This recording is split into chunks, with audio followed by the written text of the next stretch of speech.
The way they're hooking you in, they open with this exciting action sequence, just the way to get you hooked, so you know where this place could be going.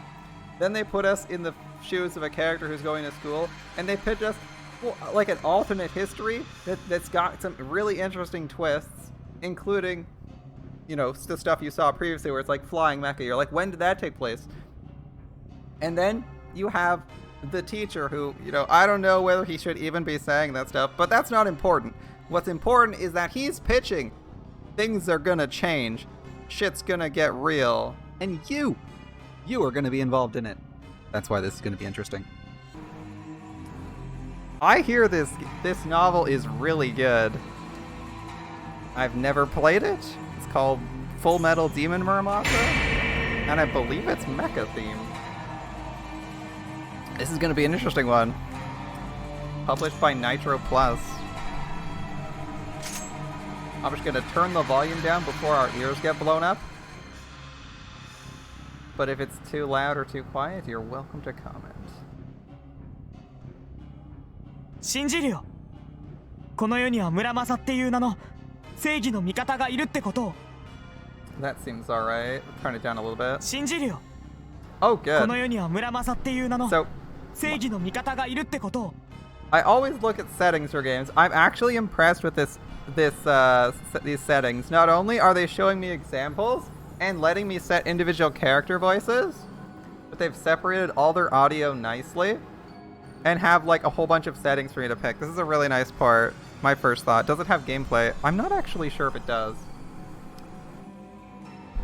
I don't actually know. The only thing I can say is it's probably not going to be as long as Umineko, even if there is gameplay. Automatically save at choice points, enable skip for videos, restore default settings, skip unread text. Never want to skip unread text. That's the stuff you don't want to skip. Autoplay, we're probably not going to use autoplay. Alright, I think the audio's about right, so I'm going to stick with this. We might have to tweak it in the game. Oh, I'm excited. Let's go.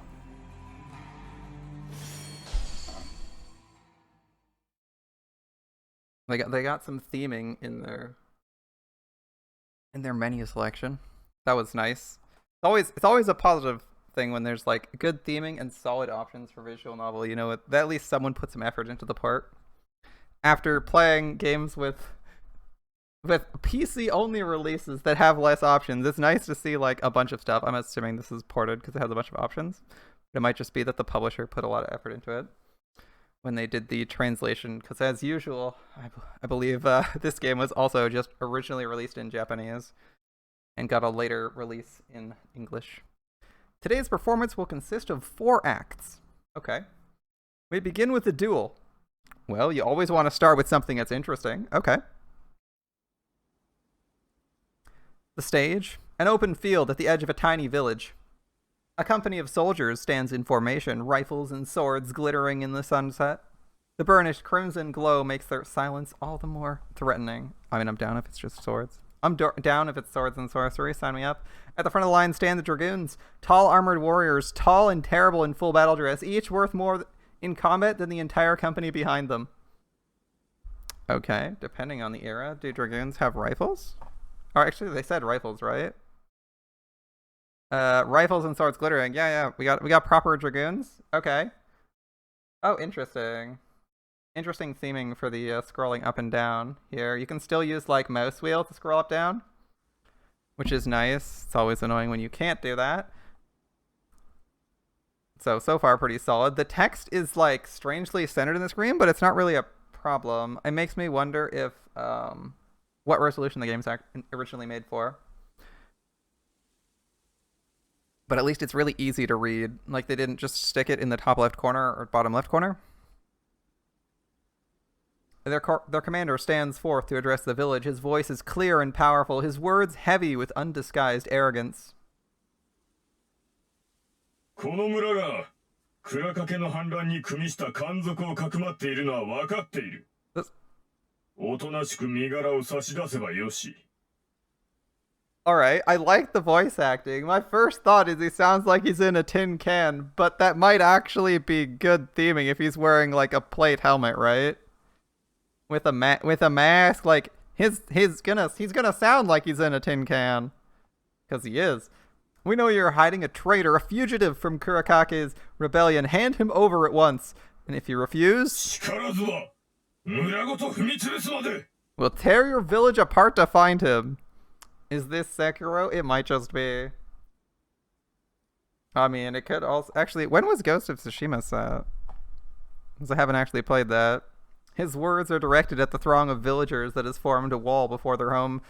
Not one fails to understand the threat, nor doubts its sincerity. Nevertheless, few succumb to fear. They got some courage. It's a small village. They're ruled first and foremost by anger.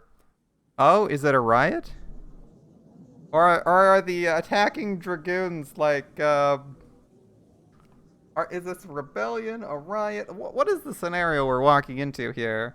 We got a company of dragoons, which presumably means this is like an elite cavalry unit. If you weren't aware, dragoons are basically knights. So they often get off their horse to fight.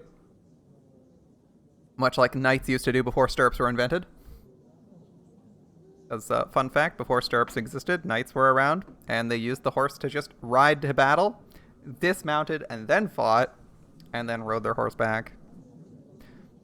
Ghost of Tsushima is Kamakura circa 13th century? Okay. Circa like 12th to 14th century. Yeah, okay, so like unlikely to have lots of guns, yeah. Jackals. Ghouls. They have not the courage to shout these epithets at their targets. They must content themselves instead with hushed whispers, sharing their hate with those beside them. I mean, it could be rebellion, or they could just be expanding their territory. These might be dragoons that have gone rogue and are pillaging, but we don't know yet. I mean, they're looking for someone, right? A traitor, a fugitive, so presumably they're suppressing a rebellion that might have been popular in this village. That's what it seems like, after all. Rokuhara. They speak the name like a curse. Rokuhara. The leader of these men repeats his demand. The villagers don't respond. Anger and hate still sizzle among them. The Rokuhara officer delivers a final ultimatum. Okay, so this guy's faction is Rokuhara. The soldiers train their rifles upon the villagers. Damn, these guys got some interesting outfits. Okay. I'm just gonna look at this guy. Let's see, we got a katana, we got like a decent 20th, what is this, like a 20th century rifle? But the rest of the headgear does not look 20th century. Right? Like, the armor is shaped plate, which is interesting when you're fighting people with guns, as bullets typically just go right through that. He's got like a shaped plate breastplate. He's got armor plating on his shoulders, like some metallic helmet. I'm wondering about the stuff around his ears. That's some interesting stuff. I barely know anything about this novel, so I'm kind of curious, trying to figure out what things are. We got a village, we got guns, we got katanas, and we got what's like semi-futuristic armor. Now the villagers cease their muttering, yet not one comes forward to comply. Okay, they're getting ready to shoot. Silent malice met with silent defiance. The confrontation is at an impasse, with all parties tense for the Rokuhara officer's command. Before you can give the order to fire, however, something changes.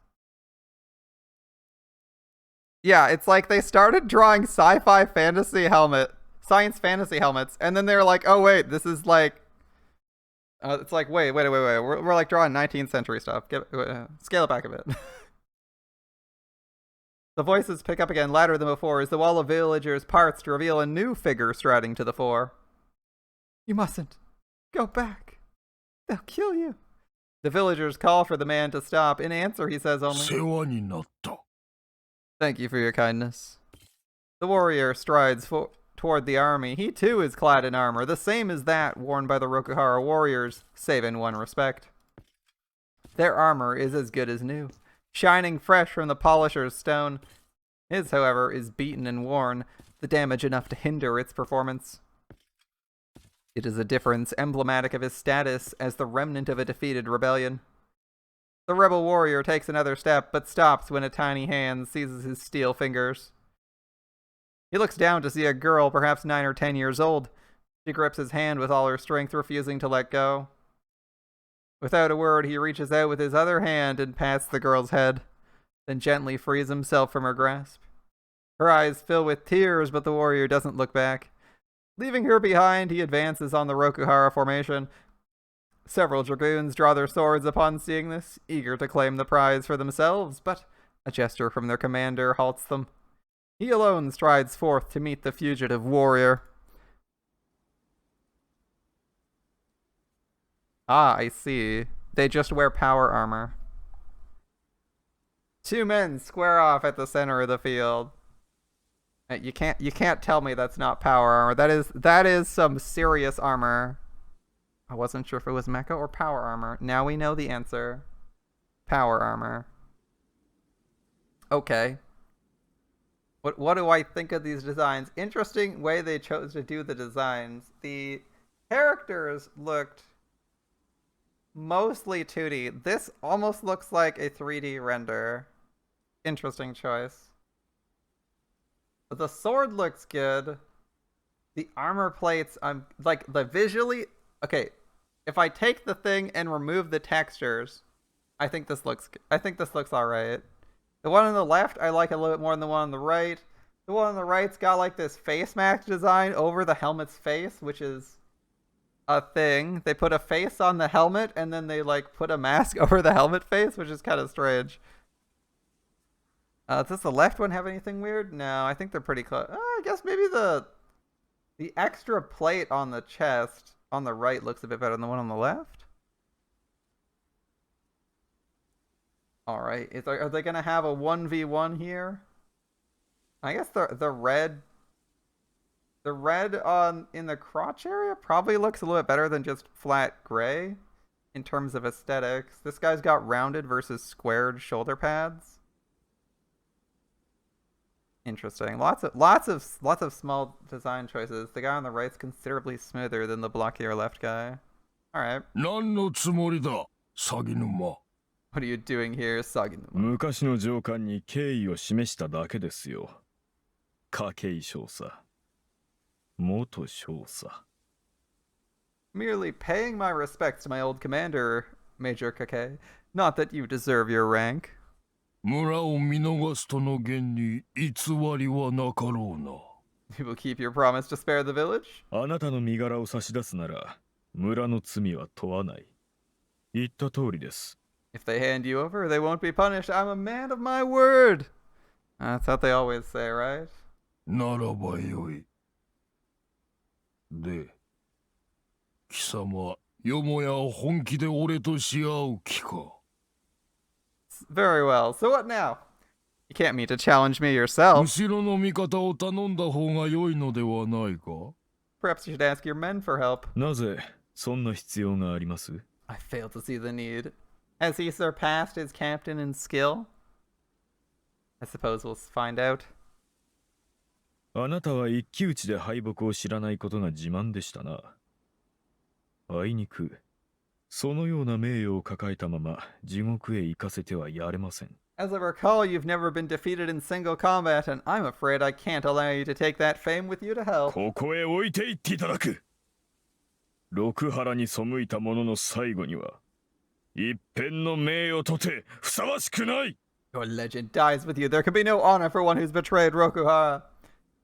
But potentially these guys were these guys both in the rebellion at one point? Or did this guy just, or was our old man just the only turncoat? I have questions. They seem to have history. Oh? 見れば、二輪がかりもかなわぬほど翼が傷んでおる様子。地上にて太刀打ちつかまつろ。 Your wings are clearly too damaged to fly. Out of respect, I'll face you on the ground.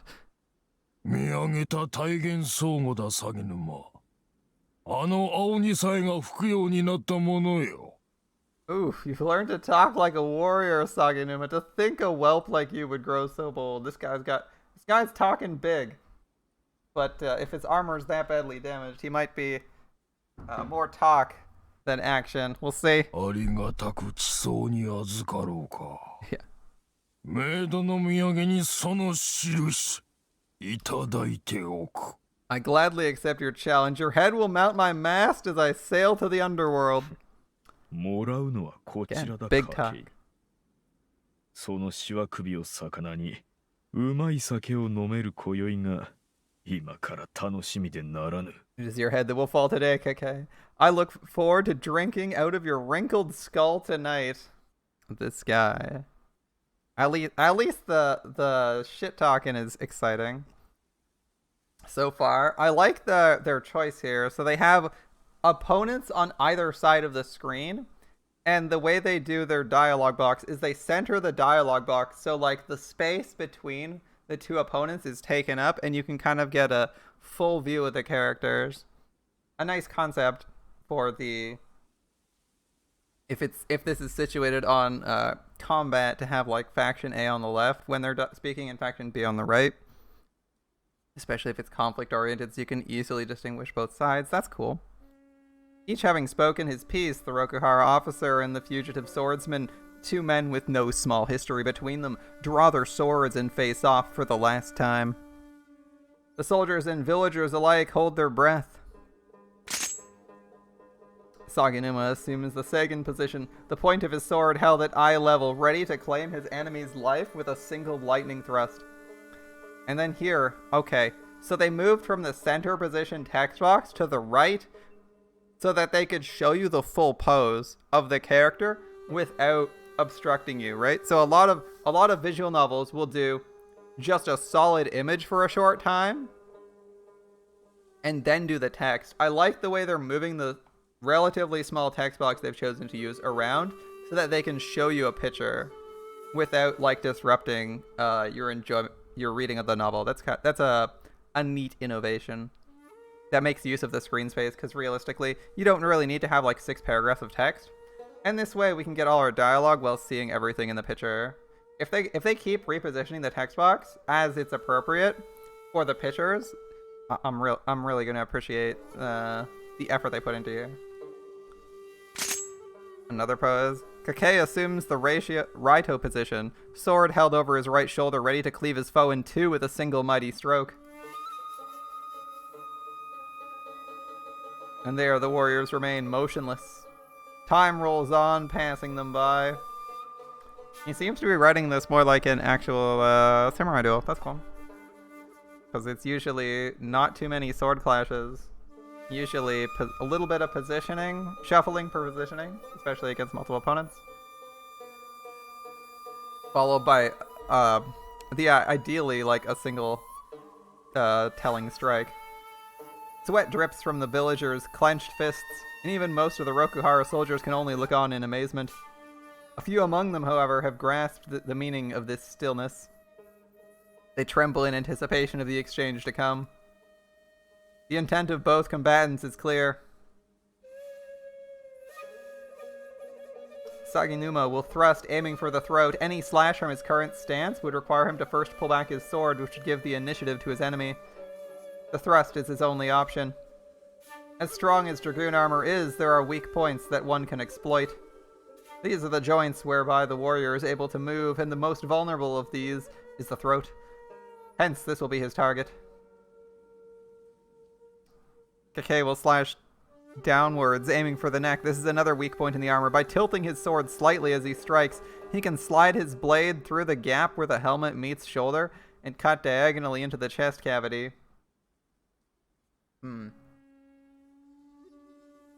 Okay. I wonder how well this works out. Just looking at the armor design.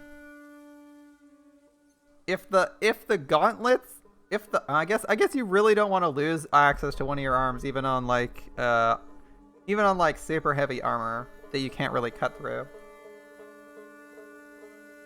If the sword can't actually pierce your bam braces though, I feel like this guy might be in the slash might be a better position. if the guy's aiming for neck, because he knows where the targets are, and he has, like, potentially his arms able to redirect or cover. But maybe you don't do that. I have no fucking clue about sword fighting beyond, like, the absolute fucking basics. And this is power armored sword fighting. So this is powered armor sword fighting. So you're, like, fighting a medieval knight with a katana. That's gonna be pretty tough.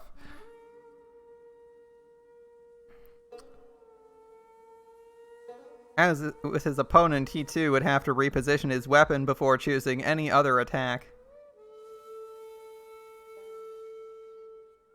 Each has already chosen his strike, yet neither moves. Why? I mean, they're both thinking of getting one perfect strike in. They're waiting for an opening? A moment of weakness, perhaps? Because each warrior is prepared to counter, and knows that his opponent has done the same. If Saginuma thrusts first, Kake will turn his body to avoid the attack, then strike to claim victory before Saginuma can recover. If Kake slashes first, Saginuma will take one step backwards to escape, then rebound with his thrust and slay his enemy.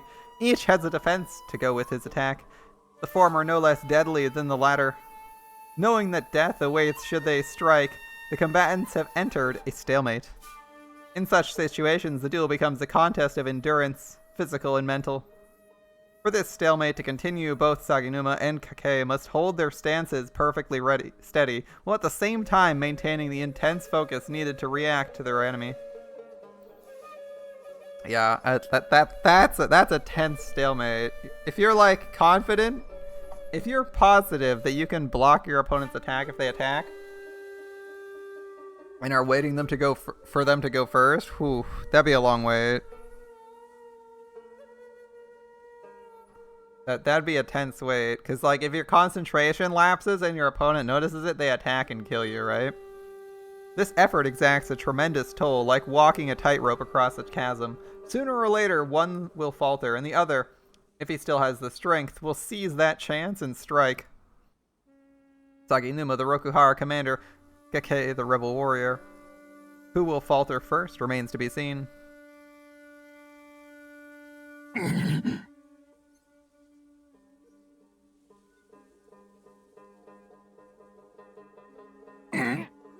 He's losing his pose. That's not good. He moved. Age has begun to tell the tale. Saginuma is in his physical prime. Kake, however, is several years his senior, old enough to feel age creeping up on him, and the difference isn't great, but it is meaningful.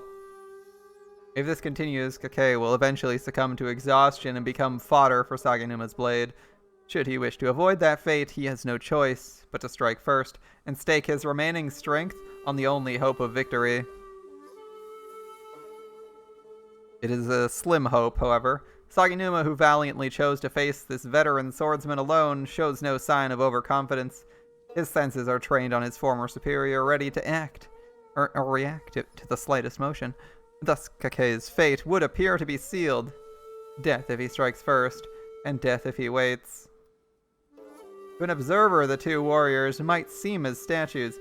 Beneath the surface, however, the scales of victory and defeat, glory and disgrace are already tipping. In one side's favor, at least. It's not looking good. Time flows on, carrying the silent battle to its end. You feel like this is set in an era shortly after the Kamakura shogunate?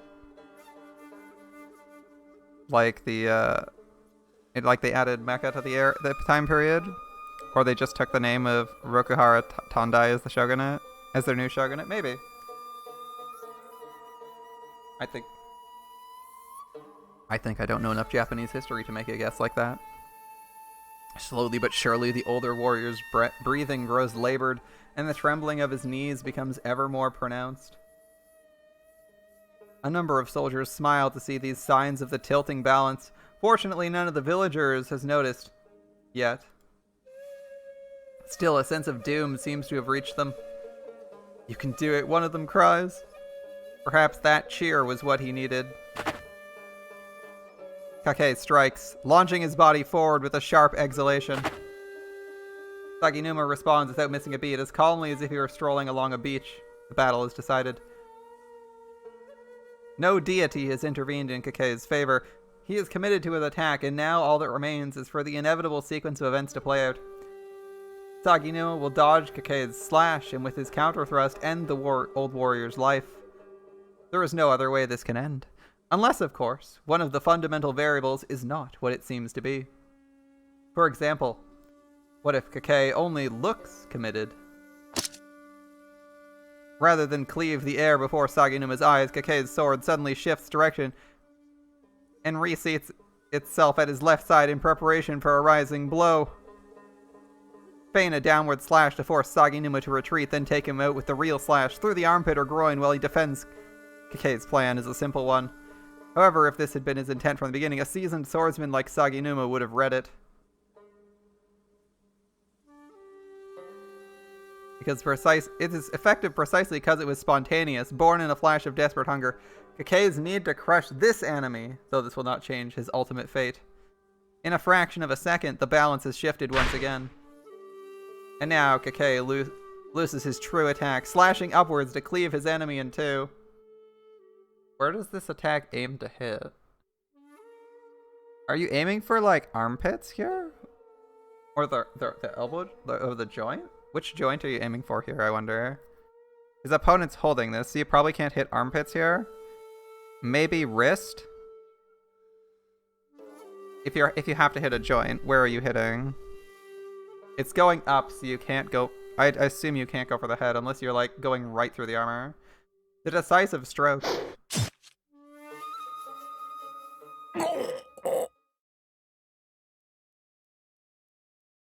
Saginuma. Oh, that doesn't sound good.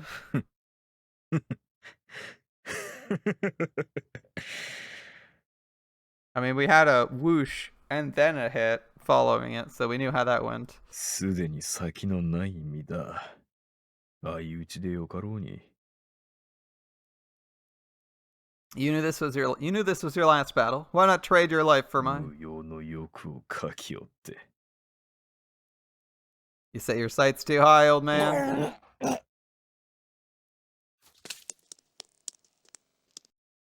Blood spurts from the old warrior's mouth, seeping through the cracks in his armor. The villagers cry out in dismay. Kakei never completed his slash. Before his sword could reach its target, Saginuma's thrust pierced his throat. Too slow to even get his attack off. Yeah, to be fair, a thrust does have more range than a slash. 俺は相打ちでも良いと腹を据えていたぞ。I was prepared to join you in hell if need だ be. から貴様が何をしようと構わなかった。貴様が動いたとき、喉笛を射抜いてやることだけ考えていた。My plan was to strike the moment you moved, regardless of how you attacked. 貴様は違ったな。メイドの土産に勝ちを欲しがって小細工を浪した。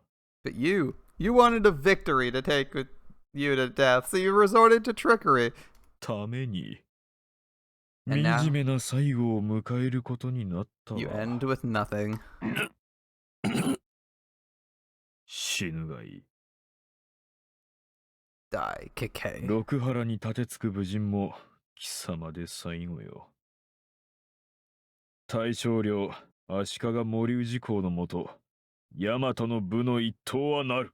You are the last warrior who dares defy Rokuhara. At last, all Yamato will be united beneath Shogun Ashikaga Moriuchi. 大義は成就するのだ。 Glory will be ours. 小崎。 Well, he says never, but I assume that was going to be Fuzuken. But... まだ岡部団長殿がおられるのにもまだあまたの獅子がおる。 Okabe, Lord Yoritsuna still lives. There are many brave heroes waiting to rise 貴 up. 様らに You will never have your 時 glory. は訪れまいぞ。岡部ごとき寿命を待つ老輩に過ぎん。姿勢に隠れ潜んで陰口を叩くだけの輩などものの数ですらない。 Okabe? He's an old man waiting to die, and do you seriously expect me to fear those too cowardly to face us? かけ貴様は奴らが来る時のため、せいぜい地獄を清めておくがいい。 Save a place for them in hell, Kake. With that, Saginuma draws his wakizashi and strikes the head off his defeated foe. Kake's torso falls away, landing with a dull thud. The villagers have no words to express their horror. They can only stare at the corpse of the man who for a short time had been their friend. On the other side of the field, however, excitement and awe are spreading through the ranks. One of the armored warriors steps forward and, bowing deeply, takes the severed head from his triumphant commander. お見事でござった。 Magnificent, sir! His name is Armored Warrior A. You can tell he's a crucial character to this plot. 何、たわいもない仕業よ。 It was nothing. して、鷺沼殿。 Sir, 村 what は about い the かがい village? たそう。 宣告言った。家計を差し出せば村は咎めぬと。 I promised to spare them if they handed Kake over. Huh. Sir? あの村は家計を差し出したか？ Did they hand him over? いや、差し出しはいたしますなんだな。 Nope. He came forward on his own. This surprises absolutely no people. では仕方あるまい。 Well, then we have no choice, do we? 反逆の芽は刈らねばならぬ。 The seeds of rebellion must be torn from the Good. field. Sir! The dragoon signals to the rear of the armory. A soldier lifts a horn to his lips and blows.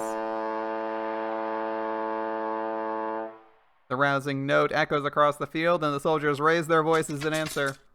As one, they ready their rifles and advance. Here at last, the villagers regain their senses and are overwhelmed by terror. They know what is about to happen. They know what their fate is to be. These expectations are not betrayed. And so the play enters its second act, the tragedy of this little village.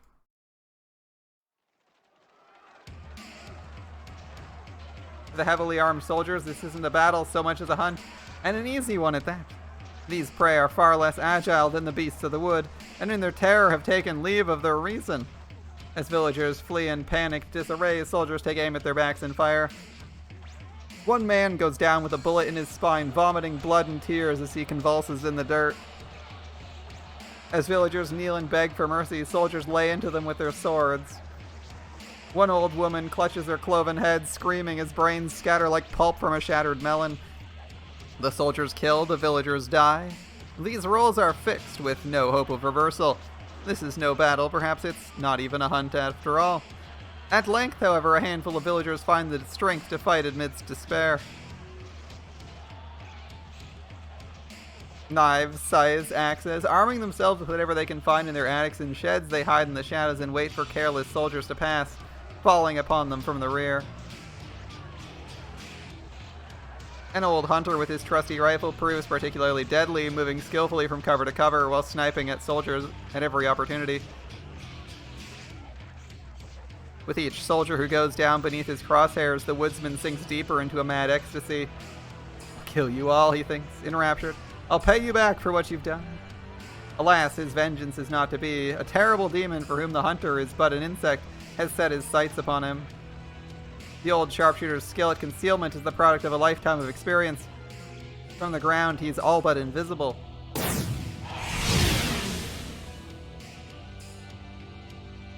From the air, however, his position is clear. To a warrior born aloft on wings of steel, the hunter is not a force of nature to be feared, but a mouse caught in an inescapable trap.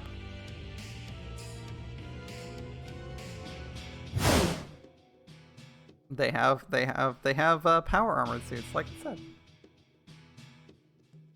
Seeing the chaos the hunter is sowing, one dragoon dives straight for his head. Some sixth sense lifts the hunter's gaze, and there, plummeting from the sky, is a giant of steel. It is the last thing he'll ever see. The dragoon's draw and slash splits the man from crown to groin and demolishes the shack he was using as cover. I still don't know if that's a power armor or a mecha. We'll see. When the dust clears, only a deep crevice in the hard earth remains, such strength beyond any man. A small shack could be like one room. But if all there is a massive crater, if all there's left is a crater, that's probably more than power armor, right? These flying warriors are not merely men. But then how would your muscles matter for the katana? Wouldn't it just be like what your machine can do? And a machine can hold a position like indefinitely most of the time. The power granted them by their armor has made them akin to gods. Until this moment, they've only been observing from above. Now, spurred by their comrades' actions, the circling dragoons descend one after another, bringing with them such violence as to make all that has gone before seem a gentle spring breeze. With each roar of a dragoon's sword, brave villagers die by the dozen. A dozen people with a sword swing. I would believe 3. I would believe 3 or 4 in a single sword swing. If you told me you killed a dozen people in a single swing of your sword, I would say mecha. Right? Like a suit of power armor, unless you were holding like a colossal fucking greatsword, probably can't actually hit a dozen people who are actively running from you.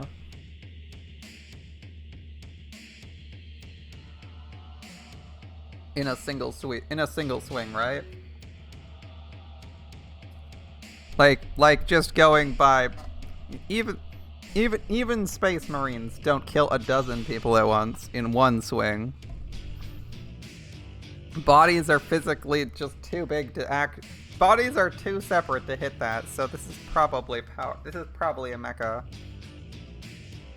老人、病人、役に立ちそうにない者は殺せ。 Maybe it's like one of those ones where you actually have to hold the pose. Like what was a good example? Pacific Rim? I think Pacific Rim had that, right?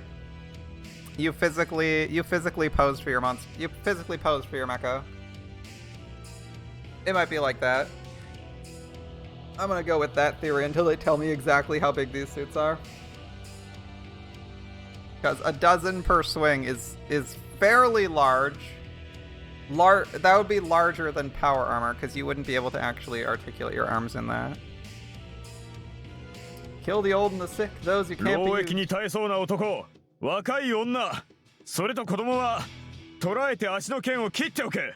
いい売り物になる。 Capture the strong men, young women, and children. Hamstring them so they can't run. They'll fetch a good price as slaves. 一人たりとも逃すな。こやつらに許す運命は霊族か死か。それだけだ。 Let not one villager escape. Death or servitude are the only fates that await them. それが六原に弓引いた者の末路だ。 Such is the end of all who defy Rokuhara. Oh, true. It is anime, so they can probably hit like 50 people, because they could be like, you know, wielding Sephiroth's sword that's like 5 meters long. And he's like a man-sized person. True, you could be doing that. A storm has come to swallow the village, a whirlwind of fire and steel. With infantry at their heels, the dragoons move from house to house, street to street, killing or capturing whoever they please. The villagers are powerless against them. One villager raised the rifle to his shoulder. Whether he found it in some hunter's chest or in the corpse of a soldier is unclear. Either way, it's a splendid weapon. I said woman. The sword that can put a bullet through a man's eye at 100 meters. The farmer's no marksman, but as luck would have it, all of his shots are on target. One deadly bullet for each of 4 dragoons. It's a miracle, albeit meaningless. The first dragoon dodges his bullet with a tilt of his head. The second swats it from the air with his sword, and the third catches the bullet in his metal fist. The fourth does nothing at all. With a dull thwack, the bullet bounces off his armored hide. All 4 responses are equally detached, as though the bullets were not but gnats or flies. Indeed, they might as well be for all the threat they pose.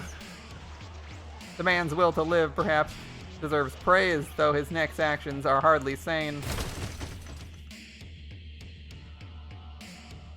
Throwing down the useless rifle, he races to the truck parked nearby, the only such vehicle in the village, leaps into the driver's seat and stomps on the accelerator as though to drive his foot through the floor. Perhaps he believes the truck, whose engine remains silent, will explode into motion with a screeching of tires and carry him far, far away from these devils. Perhaps he even believes he'll rescue his friends from the massacre. Whatever the case, he's at least spared the knowledge of his failure. In a split second, the Dragoon takes position overhead and strikes. The winged swordsman's weapon may be more primitive than the farmer's rifle, but it's also far more effective. The blade plows through everything in its path, metal truck and fleshy human alike. The villager has no time to feel pain. He must have been born under a good star indeed, for surely a quick end is better than dying, or perhaps even living in agony. The halves of his face, split neatly down the middle, express no satisfaction with this end, a far cry from the wailing of his fellows being rounded up and hamstrung even now. 嫌だ。嫌だ。こんなのは嫌だ。 If he split his face in half, that means either he just hit his head, or if he split his whole body in two, he cut through the truck engine block. That's some impressive strength, yeah. One villager takes off running, knocking down friends and family in his desperate attempt to escape. There's no malice in this, only fear. I guess he could stop halfway through, depending on the height of the engine. Pushing through the chaos, he makes for the open road. If he keeps running, he'll reach the neighboring village. There, he'll surely be safe. Didn't we just say, like, there's, like, an entire company of guys that can fly that are, like, ridiculously strong and fast? That doesn't seem... Like, the guy just cut through a truck. At least a decent portion of the truck. I mean, the hood's probably pretty weak, so it wouldn't be unbelievable if you cut through that part. With, like, power armored sword. Don't look back, he tells himself. Keep running, and before you know it, it'll all be over. You think they weren't surrounding the village? It takes 30 seconds for him to realize safety will never be his. For those brief moments of blissful ignorance, he runs on, unable to grasp he's not moving an inch. At last, it dawns on him.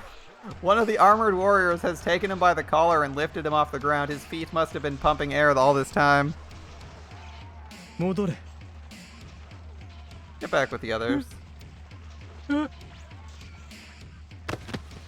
Dragoon throws him onto a pile of captured soldiers, where a soldier seizes him and slices his ankle just enough to keep him from running again. Oh, a fully animated scene. I see. Those look like fully automatic rifles, not single action, not bolt action. All right.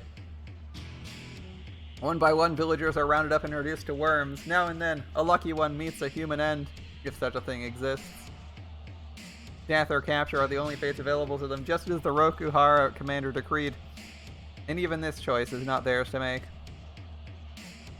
Whether they run or fight or huddle in fear, in the end their desires are inconsequential. Only the will of the armored has any authority here. Absolute tyranny rules the village. Why, wonders the girl who once held a doomed warrior's hand, now lying ankle slashed atop a pile of the damned. Until yesterday, life was quiet and routine.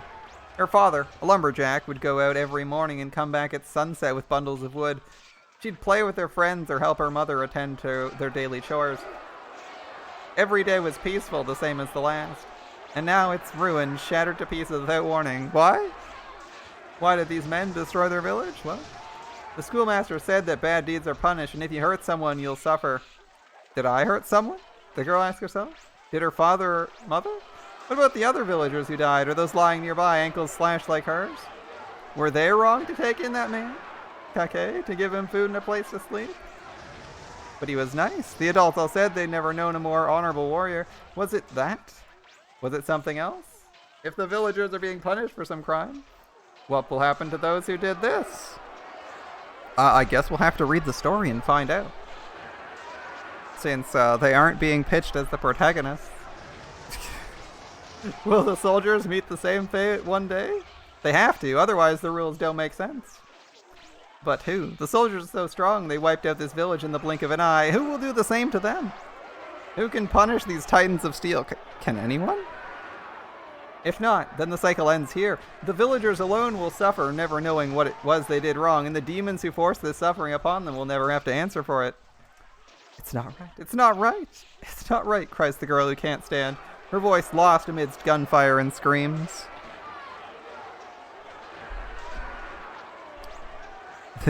You say this game is like a mecha harem run-of-the-mill VN. Why is it so popular then?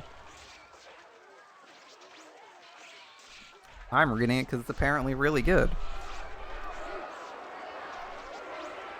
I suppose I'll have to draw my conclusion from that, since I don't know if the rest of the top VNs are run-of-the-mill. I mean, I have made many comments on Umi and Echo, but I don't think I've ever said it was 100% run-of-the-mill. But if that's how this goes, I expect it to be a very interesting run-of-the-mill VN. It's gonna be a generic mecha harem, then it's probably gonna be a good one if it's rated well, because I'm sure there's like 10 of those. At the very least, Moblove comes to mind, right?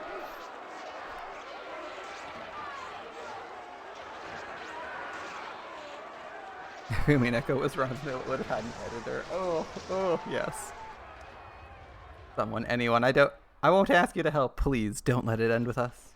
Punish them too, make them pay for their crimes. Let them suffer as we have. The girl prays. She prays with the sorrow of one who's lost everything and the anger of one who cannot fathom why. Please, this is wrong, make it right. No, this is not wrong. It is. If you do something bad, you get punished. That's how the world works. I gotta tell her, that's not actually how the world works. No. And tell me the truth. Throw off your grief and your anger. But I can't. Grief and anger are all I have. I believe by default, it is the censored version. You download a patch to get the uncensored version if you want to run that. And we're probably, I believe I got this from GOG instead of Nitro Plus, so it's the censored version.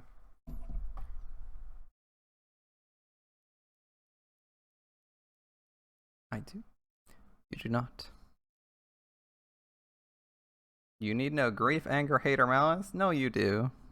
Why not? Well, I guess we'll find out. The girl hears a verse, and then she realizes she's been talking to someone all along. The other voice is laughing, and its laughter is gentle, affectionate, as it recites a lullaby. Grieve not, rage not, hate not, it says, all are meaningless. Life has no need of such things. The girl hears a verse. Laugh, sing, clap your hands, dance, and dance with joy in your hearts. Throw off the foolish trappings of humanity. Live for the sake of life itself. I mean, if it was that edgy, we'd be having a much edgier... If it was that edgy and uncensored, we'd probably be having a much edgier scene instead of this girl just lamenting that her ankles have been sliced. Do this and all shall be revelry. Sadness will no longer have a place in your heart. Throw off the trappings of humanity and live for the sake of life itself. Okay. But what benefit does that have for you? You cannot? Nonsense, anyone can. You've merely forgotten. Remember, your purpose is joy. The girl hears a verse, and then she knows she was mistaken all along. I see it now. The verse is a song, the song of life. I was worried about right and wrong, but that's not what life is about. It teaches her the truth. Where there is life, there is no sin to be punished. Life should just be pure and true to its desires. The girl joins her voice to the song. She sings of life and joy. Ah, if only we'd lived free from the beginning. If only we'd known that life itself is joy. Let's live pure and true, like the beasts we are. 3, 2, 1, surrender to man. Oh, please, spare me. Of course. Thank you for the drink. Nah. I don't want to die. Too bad. I want to live. Die. They all said die. I like how nah, too bad, and die were all variations of the same thing, but they're translated completely differently. It's like, please spare me, and it's like, no, I'm gonna kill you, and he's like, nah. That's just saying die. And then he says the same thing, and it's also die. Like, interesting. It gives some more variation, but it's funny. I'm gonna live. Okay. That is a confident 死 declaration. ぬんだよ。 Nope. It's time to pose that eternal question, to be or not to be, we ask. So let's begin this comedy on the stage where mad laughter does ring.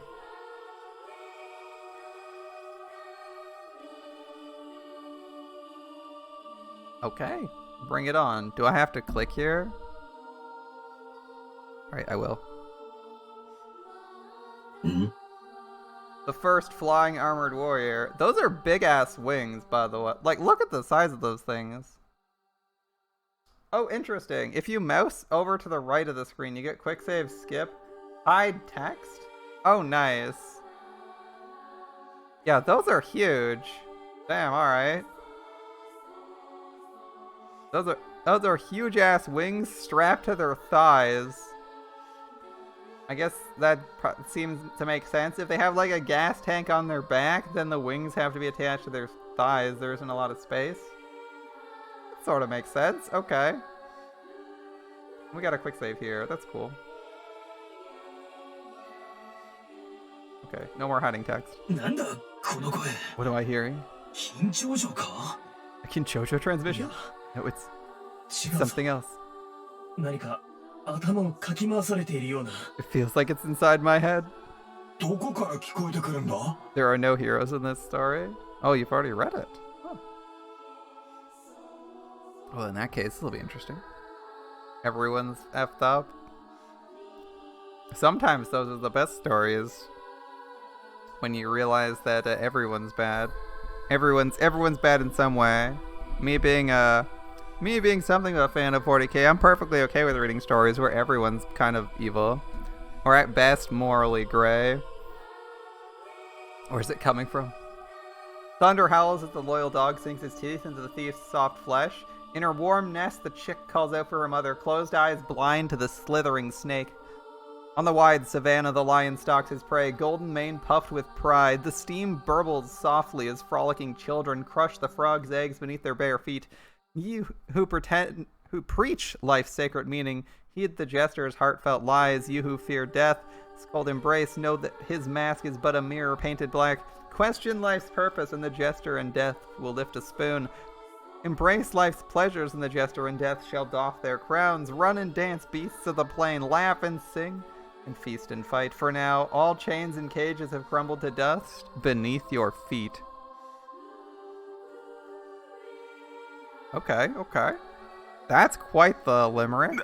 Especially to just spontaneously sing.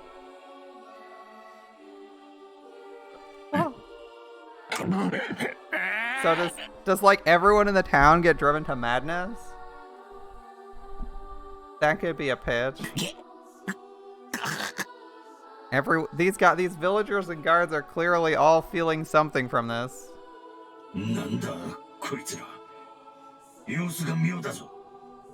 The hell? There's something wrong with these people. Have they gone mad? No. The men are acting strange too. What's happening here? The man revered as God's messenger forsakes his faith, vomiting blood. The man hailed as the world's conqueror fails in his quest and drowns, still atop his horse. The princess chooses love over country and is led to the guillotine amidst the stench of offal. The orphan seeks sustenance in the blood of worms and rots from within until no flesh remains. Listen, all who live, and I will sing your praises. Offer forth the malice concealed by weary smiles. Listen, all who live, and I will pray for your souls. Rest upon the joy which hatred and prejudice have birthed. A life of 100 years will hear the serenade of fire and steel. A life of 7 days will glimmer bright in the silence and dark. Run and dance, beasts of the plains. Laugh and sing, feast and fight, for now all chains and cages have crumbled to dust beneath your feet. Those last two lines are exactly the same as the previous stanza. But this is something of a grim tale. We just go over these line by line. None of these are good things, good endings for characters who presumably are great people.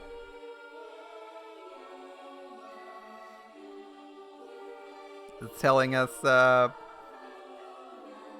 greatness is gonna collapse, and it's also encouraging what, like, madness? This is interesting. The first thought is madness, or at least a pursuit of one's own desires. The mindless pursuit of one's own desires, so like hedonism? And it's offering that as a suggestion due to the fact that once great or presumably good people will still meet gruesome or cruel ends. So even if you're good and suffer, then you may as well pursue your desires as you will. An alright argument. I mean, that seems like hedonism 101, right? If life is if things are going to be awful, and even if you're doing good things, you're still suffering, then you may as well just do whatever you want to. Right? You say, well, good deeds aren't rewarded, evil deeds aren't punished, so I'll just do whatever I want. Seems like seems like an okay argument. You know, that'd be your basic argument, right? You say, well, I don't feel like there's a sufficient reason to go out of my way to be a good person. So why would I do that when I could instead do whatever I want? Alright. Introduction to hedonism? Sure.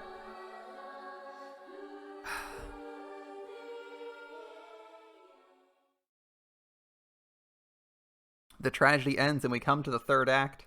It's a sort of comedy and at the same time pure horror.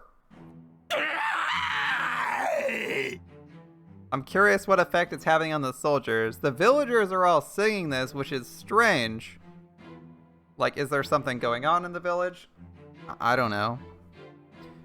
You're trying to pinpoint the time and era the story is inspired by. For some reason, the stories are inspired by real history. Usually, yeah. Current guess is 16.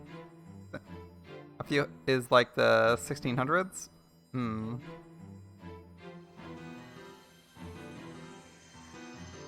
Maybe.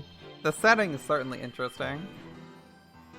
The time period seems to be pre-Japanese unification. That would be a pretty easy one to say.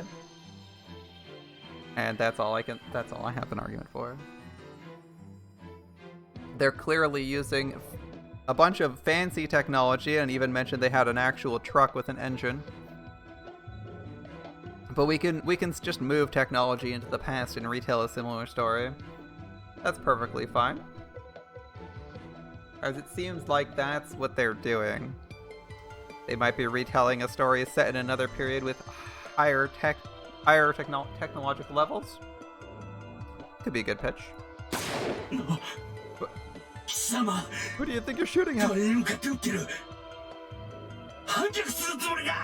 Have you fools turned traitor? I assume the armored warriors are resisted because they're in they can't hear the audio?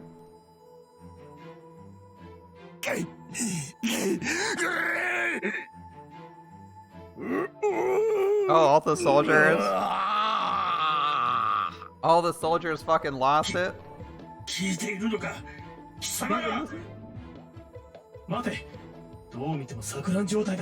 These men have clearly lost their minds. They've been consumed by bloodlust. What the hell's going on here?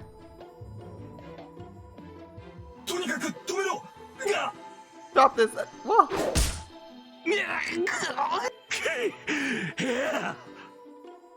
I mean, the bullets can't actually pierce their armor, so I don't think the armored guys would care. They're in like super power armor. They're in either super power armor or mechas, and they're flying. The villagers too? Sir, what?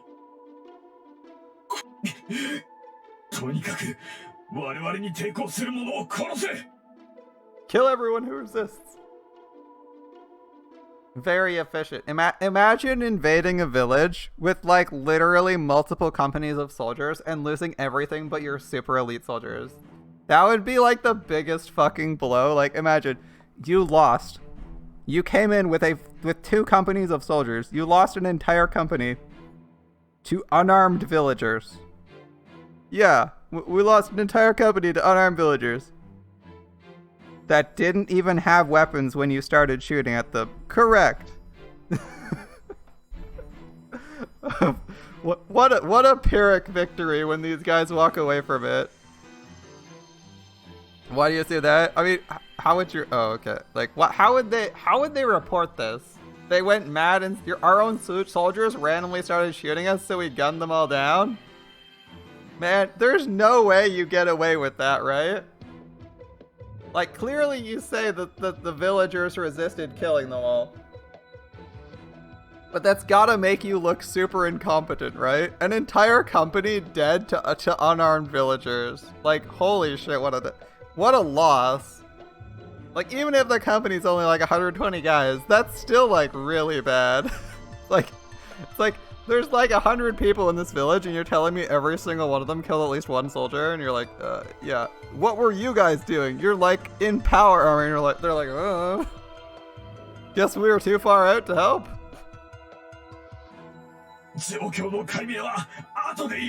Yeah, we can sort it out afterwards, just kill everyone who resists. Sir.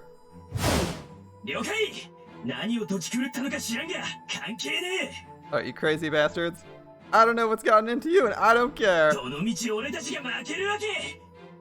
You don't stand a chance.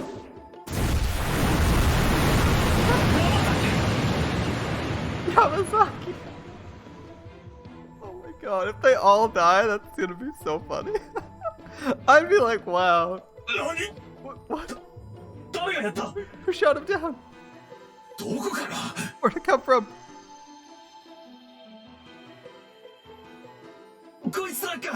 Was it them? You're stupid. These nut jobs couldn't. Clearly got hit by an RPG.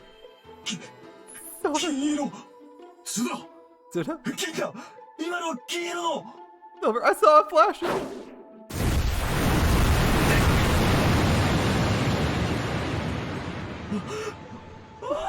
Fuck.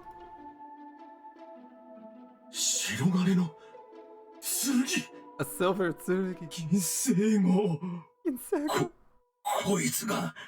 The Ginsego.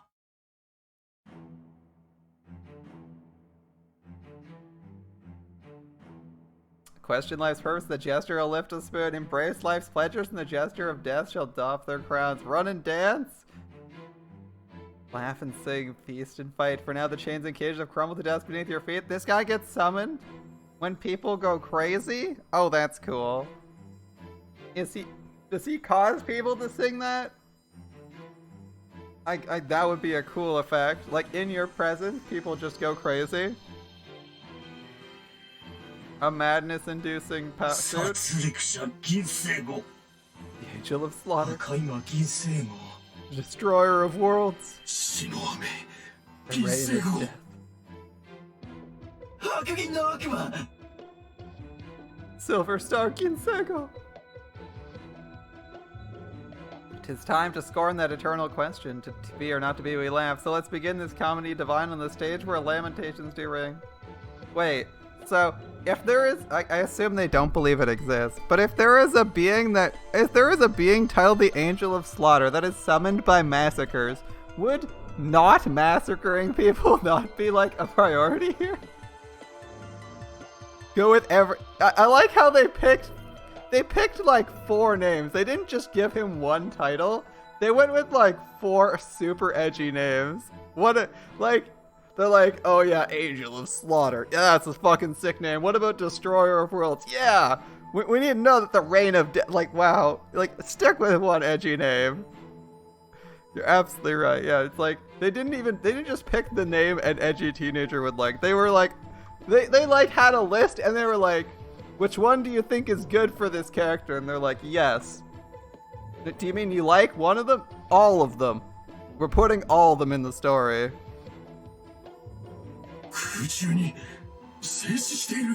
It's hovering? Can't be a sudden airship. Everyone knows Tsurugi can't.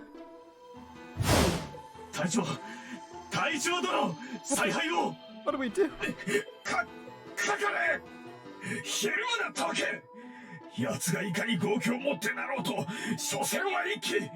Attack. Stop it running, fool. It's only one Musha. If we attack together, there's no way we can lose. Don't these guys all have like giant ass machine guns?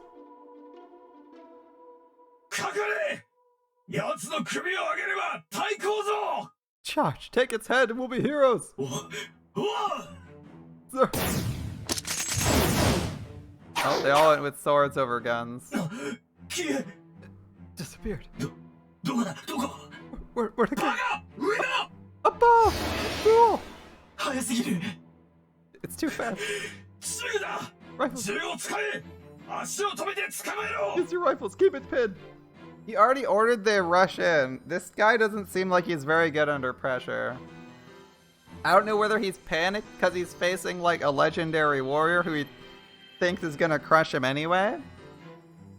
But ordering all your guys to rush in with swords instead of using your rifles is a little bit strange. And just seems like bad strategy here.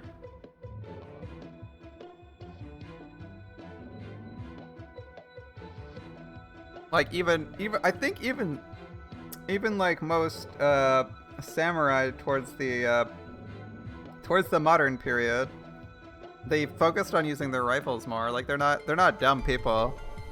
They got rifles and they got katanas and they're like, yeah, I'm gonna shoot someone and then I'm gonna stab them if I can. It's like, I'm gonna shoot someone because that means I don't die, and then I'll use my sword when I don't have any ammo left, or, you know, my opponent's reloading and I'm out of ammo or like whatever, right? You use your sword when it's appropriate, not just like charging pointlessly most of the time. Or in like you charge with your sword in desperate times. Then again, the anime mech doesn't seem to have a swords, or doesn't seem to have a gun, so. Alright, obviously the guns miss, this is anime, come on. Guns aren't going to do anything. Just like in movies, you don't expect the guns to actually do something, I'm just saying, it would be a smart play.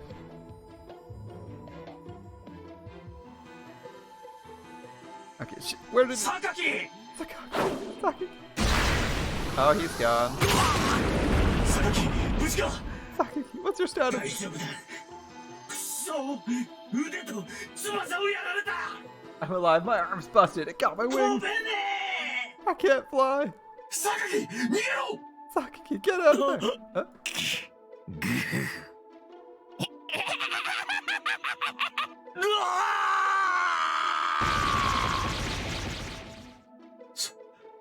Sakaki!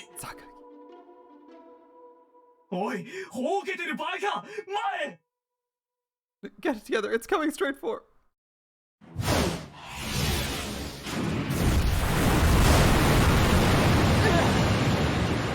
I got we have like Titanic explosions every time one of these guys gets hit. I might have to turn the volume down just for that. Those are pretty loud. Captain, sir!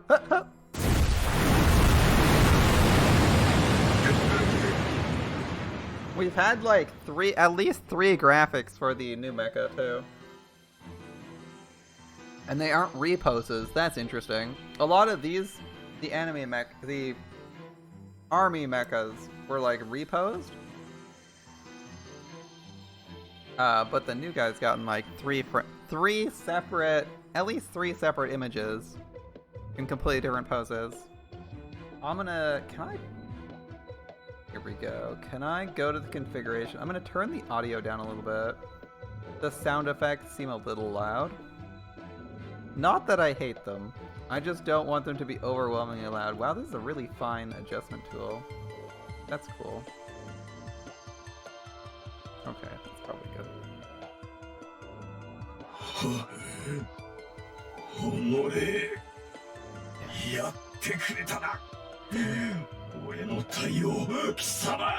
You destroyed my whole company, you monster! That was what, 6 guys? Plus the officer for 7? An impressive number, to be sure. He's charging in, no hesitation this time.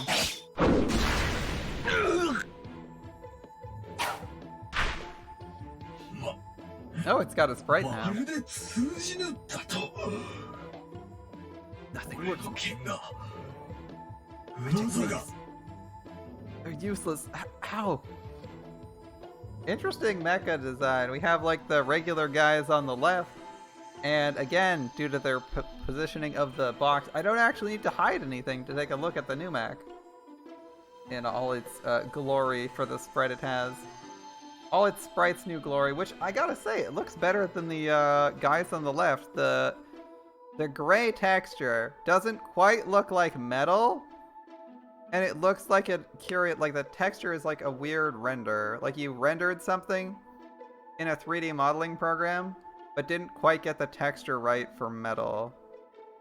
I mean, the sword looks fine, but the sword seems like it's drawn in like a more 2D, normal, and colored in like a more standard 2D fashion. The texture for the white mech, though, looks a little bit better. I don't know what they were aiming for with this one. Closer to like... It's not quite plastic. But it looks a lot more natural with their aesthetics. Like the white plating. The purple looks good. Almost plastic. The white, I don't know what material it's supposed to be. But I'd accept it as like white paint, like the car, like car paint on top of metal or fiberglass, right? I think that's like the white, especially around those like thigh plates. I can totally buy that is like the same white that is on a car. It looks like something from an early 2000s 3D animation, but somehow better. Yeah. I mean, it helps that it's a still, right? If these were moving, I actually think they look worse, but they picked stills. They look a little bit better. But I think their choice of textures for the white mech is way better. It's way better. The grays are still a bit questionable on its head, although it looks reflective at the bottom. Interesting. They got the reflection right, so they picked a reflective material, but made it still look like plastic. I mean, I'd be okay with something that looks vaguely plastic with reflections is fine. I think that's a workable texture. I feel it's a lot better than the matte, like weird gray texture they have on the bodies of the guys on the left. That texture just bothers me. And like the rippling texture on the inside of the white mech's thighs looks fine. The bolts, the rivets, I assume those are rivets or like holes for bolts or whatever in the thigh plates and chest plates on the white mech look pretty good. So does like the centerpiece right below the spike protruding from its chest. I think that looks good too. They're not quite overlaying plates, but like it's like the concept of our like articulating plates is there, but it's like separated, which presumably isn't as good for protection, but it's fantasy, we're gonna ignore that. It makes it look like it could reasonably bend at the waist if it wanted to. Looks vaguely like an insect. It does look a little insectoid. A little bit insectile, yeah. Not entirely an insect, but I could see you comparing this to like a humanoid bee if you wanted to. Or like a wasp. What are you?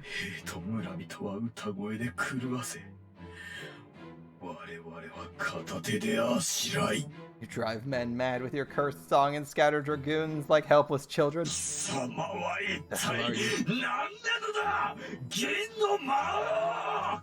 Wow, you demon of silver.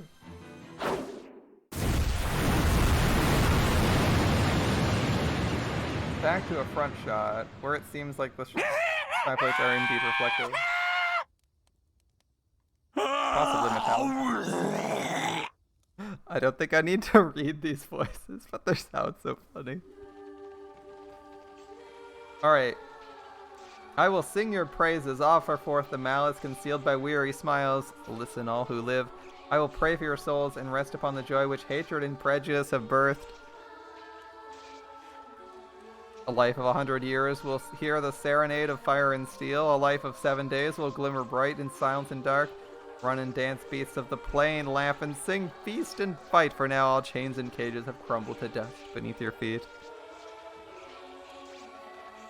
Alright. Shit goes crazy. Dust beneath your feet. Yeah, this village is pretty much ruined. Oh shit! 3D animation. Okay.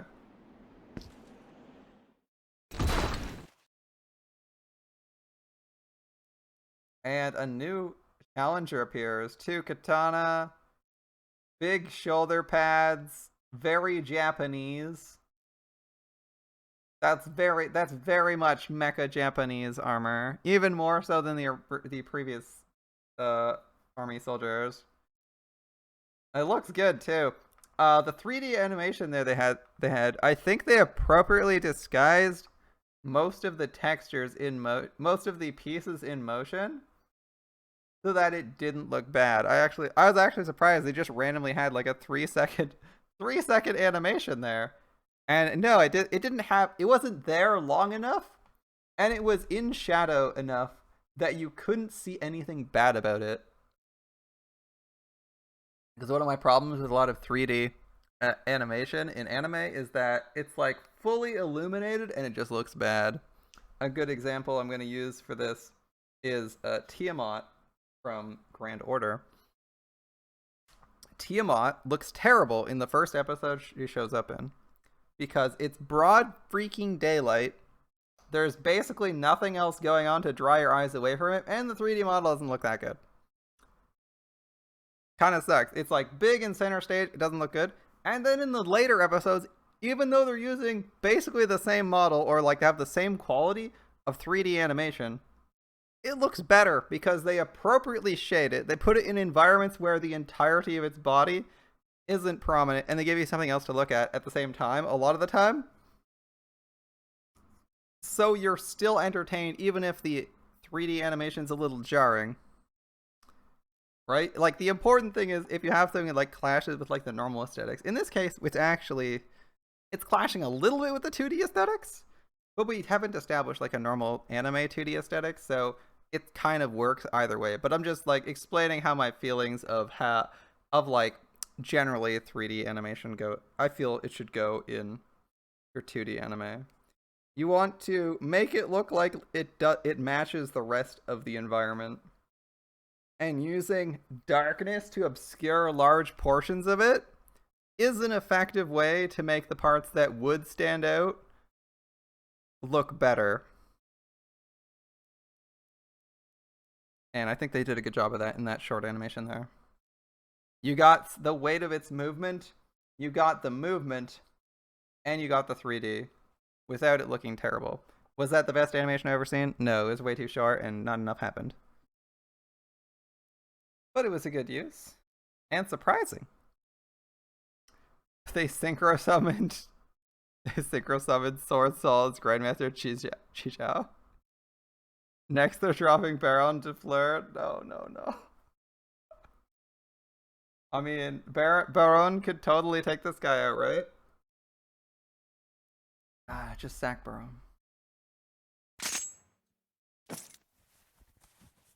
Moving to the left? Not even attacking. A red blade, a white blade.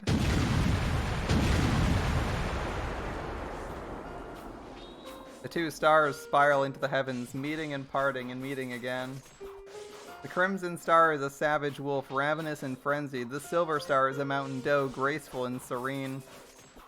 Its terrible roars shake the firmament while her laughter rings out like the music of the spheres. Each time the Crimson Warrior strikes, sword howling in sadness and pain, the Silver Warrior brushes it aside with the soft touch of a mother cradling her babe.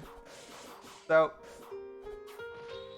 we had a slaughter that was hopeless until all the villagers went crazy, driving all of the soldiers crazy. Then a white mecha shows up, kills all the other mechas, and then a red one shows up, possibly on the side of the other guys?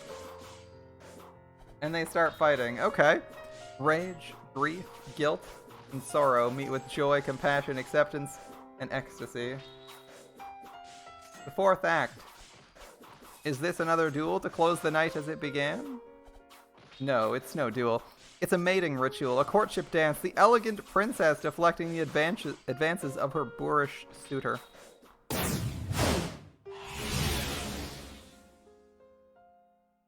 The silver flits among the clouds, climbing higher into the night, and the crimson races after. The moon shines before them, growing larger with each passing moment. But only one is worthy of entrance into the coldly glittering halls of heaven. The other is turned away harshly at the door, his brutish ways disdained by the moon and its servants. And so the silver fairy soars even higher while the crimson ogre falls away, called back perhaps to the hellfire that spawned him. At the summit of heaven, the silver star blazes with the moon a shining throne at her back. She gazes down at the Avenger, still struggling to reach her. She smiles softly beneath her mask and speaks a single verse. Falling down, ladybug. Ladybug Comet.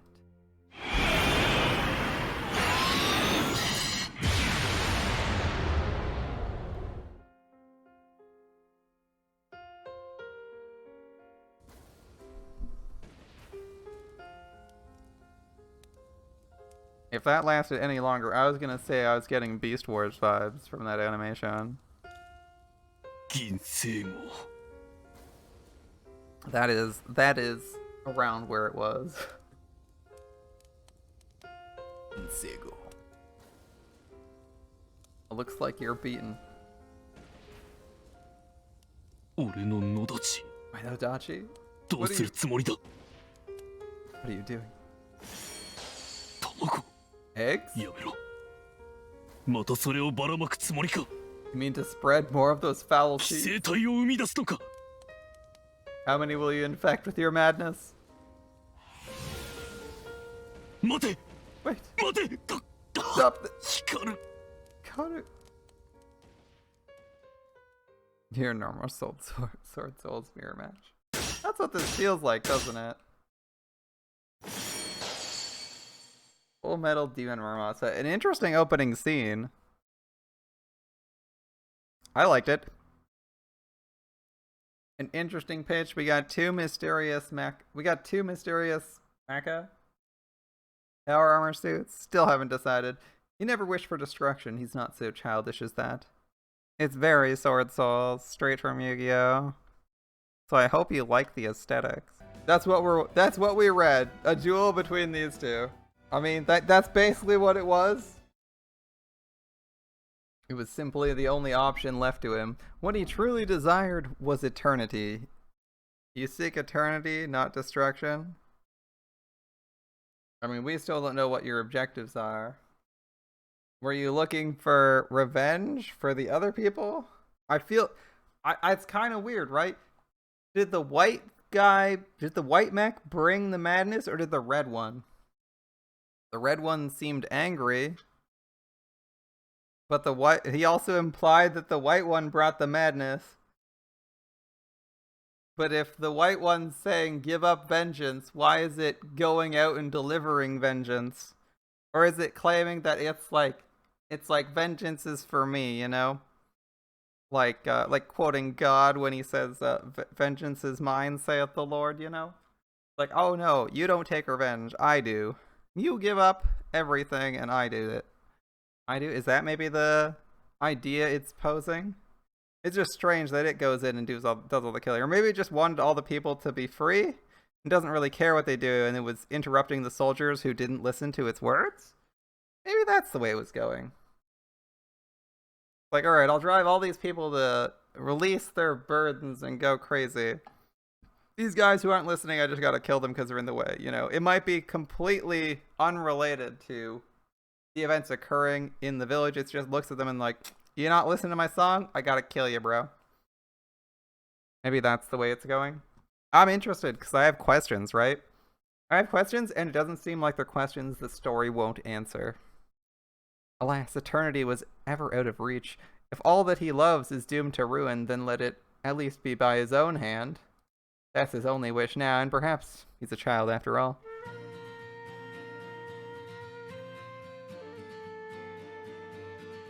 I remember the clear blue sky we gazed up at in the park that day. I remember the cool spring breeze that carried our hearts away. I run and run, chasing the wind, hoping it will lead me to you. I see you smiling by the fountain, your arms spread wide to take me in. We joined hands and held each other tight as we danced upon the green, green grass. I remember clearly the day, the sky beneath which we swore eternity. That's a worn down building. At least in some... No, that's a worn down building. I was gonna say, like, oh, maybe here and there. I'm like, there's leaves on the inside of the building. The roof is poorly maintained and has massive gaps in it. It might be a sub-roof. It might be like the sub-roof below the actual roof, like the attic, but it still looks pretty bad and the wall behind it's bad. Looks like there's a chalkboard on the wall, so maybe a school at one point. I'll never forget the blue of the sky, the time I spent with you. I'll never forget the sound of the wind, the dream we shared together. What is this sound in the background? I'll never forget the blue of the sky, the time I spent with you. I'll never forget the sound of the wind, the dream we shared together. Well, that sounds lovely.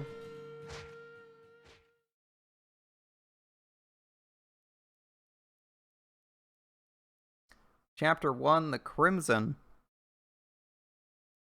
King Crimson? This is not a story of heroes. Well, sounds like someone was right. This might seem sudden, but I'd like to talk about bad mornings. We've all had them. First, a question. What's the worst possible way to wake up? What is the worst possible way to wake up? Okay. I suppose it would be a series of things happening that you really didn't want. So I would say, like, waking up with a leg cramp would fucking suck. But you'd have to, you could add, like, more things to it, like someone trying to kill you when you wake up, but maybe, I don't know, maybe you're an action junkie? Waking up to a day you don't want to see, I would say, is the worst possible way to wake up. Right? Worst possible thing to wake up to? Let's see, from a nightmare, you say? No, I'd say waking from a nightmare is not the worst way to wake up, because, well, it's stressful. You feel relief because you know the nightmare is over. It's not going to be from a nightmare. I wonder, wouldn't waking up from a nightmare bring relief, not pain? Exactly. The noise, then. Yes, noise can be annoying, but it can also be ignored with sufficient willpower. I guess you could say the same thing about pain. If it can't, you can always fall back on the trusty butcher knife. Either way, problem solved.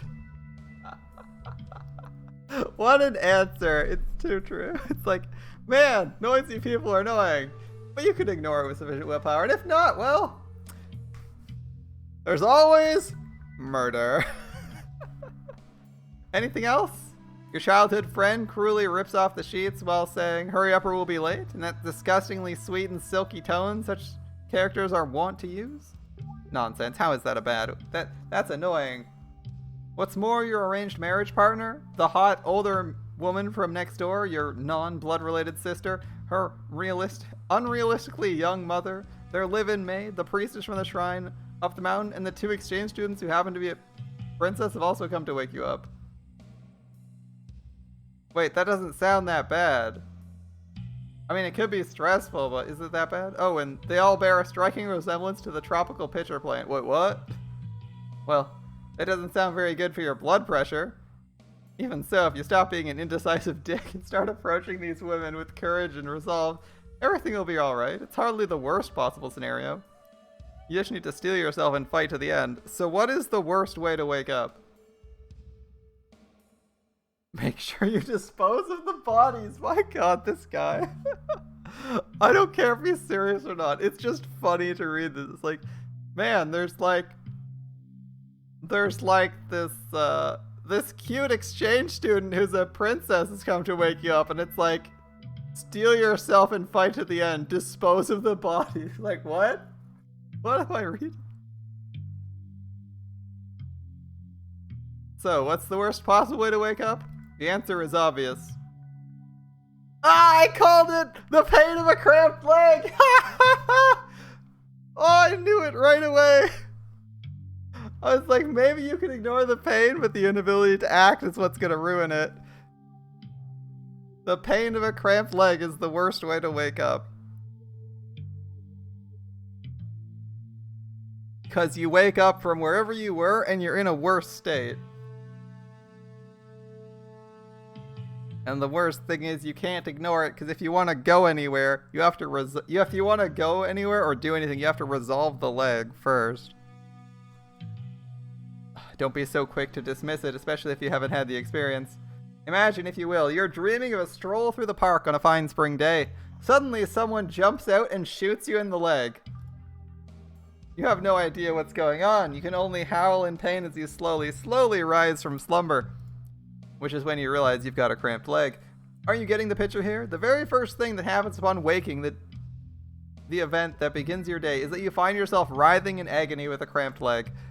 If you feel like crying now, it's a perfectly normal reaction. It is, in fact, an unbearably miserable experience, and the fact that crying can't fix it only makes it worse. And now that the time has come for me to taste that misery, I'm on the verge of waking. The growing clarity of the pain in my leg tells me I have only a few seconds left. My ego is beginning to assert myself. My name is Nita Yuhi. Farewell, my nameless friend, and thank you. Our conversation was a welcome distraction. I doubt we'll meet again, but I wish you luck in your future endeavors, and as for me, the world is calling. Only pain awaits me on the outside, but don't worry. I know I'll handle it somehow.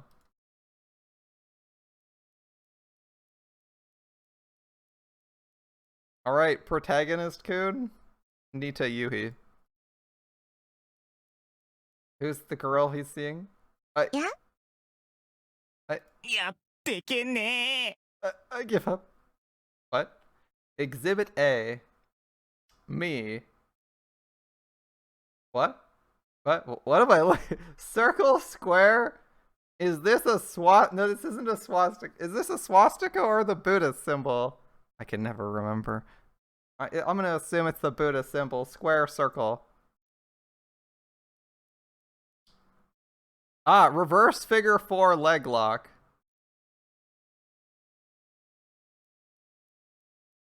Wait, is this a depiction? Hold up. Is this a depiction of what he's like right now? Physically? Hold up.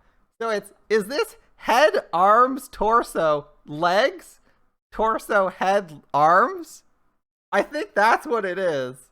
I think that's what's being depicted here. What a creative use of what a creative use of text. Alright. Victory pose? Yeah, it's definitely what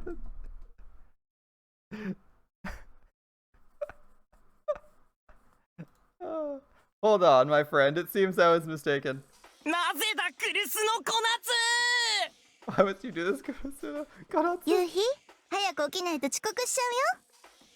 If you don't get up, we'll be late for school. 妙に甘ったるく滑舌のいい声でそんなこと言うなこの状況でそれ人間技じゃない断じてありえないそんな生物は人間であってはならないと俺は信じる What? Stop it with the sweet and silky? How can you break that out now? Have you no heart, no soul? What kind of monster are you? 起きないとしちゃうぞ。 If you don't get up, I'm gonna kiss you? Hold up. He was talking a minute earlier. Your childhood friend cruelly rips off the sheets while saying hurry up or we'll be late in that disgustingly sweet and silky tone such characters are wont to use. I feel like this is oddly specific in what he's referring to here. Also being threatened with a kiss. 憎い傲慢にも優しさを装うその残虐性これが憎悪か神聖の邪悪に対する人間精神の根源的憎悪か Fiend, smiling like the Buddha as you squeeze the life out of me. Is this hate I feel? Something at the core of my being tells me you're pure evil. それはそれとして本当もう限界なんて外して I like his dialogue here. It's at least entertaining to listen to and read. But enough of the pleasantries. I'm gonna pass out if you don't get the fuck off of me. この寝ぼすけさめちょえ Such a lazy one's pucker up. 甘い声の描き出す幸福の幻影が俺を苛むそんなありもしない希望を見せるんじゃねえせめて絶望させろわかったもういい殺せ最後の時期で俺を殺せ Your voice promises delights of the flesh, but the pain won't let me fantasize. Give me despair over false hope. Kill me. If there's a shred of mercy in you, kill me now. 小夏はやっぱりユウヒ君のことが好きなんだな。 Konatsu certainly is fond of Yuhi. ほんと聞いてるこっちが照れちゃう。もう They're making me blush. Yeah, I'm surprised. This guy's in so much pain. And it seems like he's just like waxing poetic, like he rehearsed this for 2 days. おじさん、おばさん、 They must do this all the お願いですから time. ちょっとここまで足を運んで、あなた方の娘であるところのこの海生物の実態を見て。つうか、俺の声聞こえてるの？ねえ。 Can you please come here and see what this hellspawn you call a daughter's doing to me? Can't you hear me 夕 suffering? 日ったら本当私がいないとダメなんだから。 Ah, I see. I see. He's being threatened with incest. All right. Well, I can see wanting to keep a couple feet away from her. You really are helpless at me. Or is it gonna tell us? Is it gonna tell us it's not a blood relation later on? This, my friend, is the worst possible way to wake up. It does sound pretty annoying and miserable. Wake up with a cramped leg. Being attacked by your sister. Kamakura is a peaceful city. Even the lively morning streets seem somehow to retain the cultured dignity of the old capital. 8 centuries have passed since Minamoto no Yoritomo founded the Kamakura shogunate here. The weight of those years is enough to dampen the noise and slow the steps of even the busiest people. When he was the Kamakura shogunate, I think we were just talking about the Kamakura shogunate being in like the 1600s, weren't we? It's been a while. Kamakura was like 1400s, and it's saying it's been 800 years, so it's like 2200.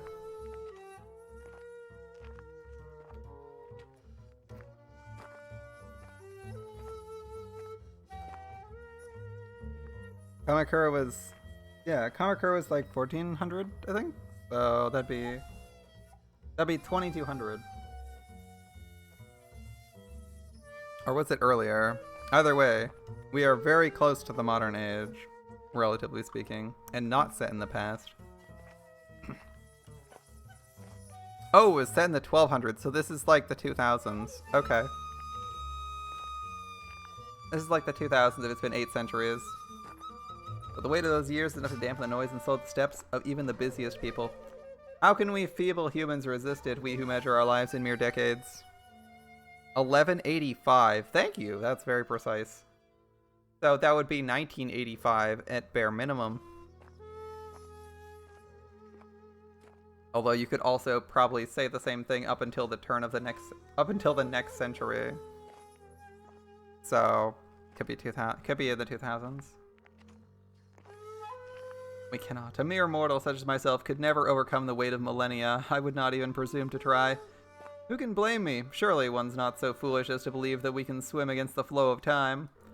My teachers can't possibly blame me for being late, not when it's Kamakura's aura slowing my steps. Of course, the city's aura is slowing your steps, but of course they will.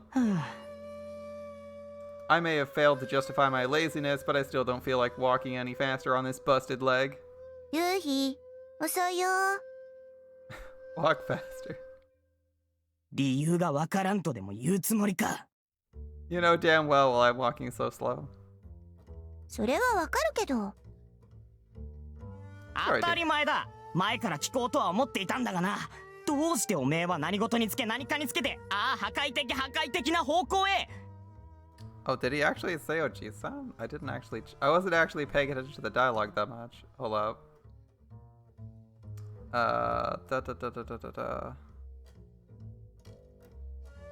Level up. Let's see.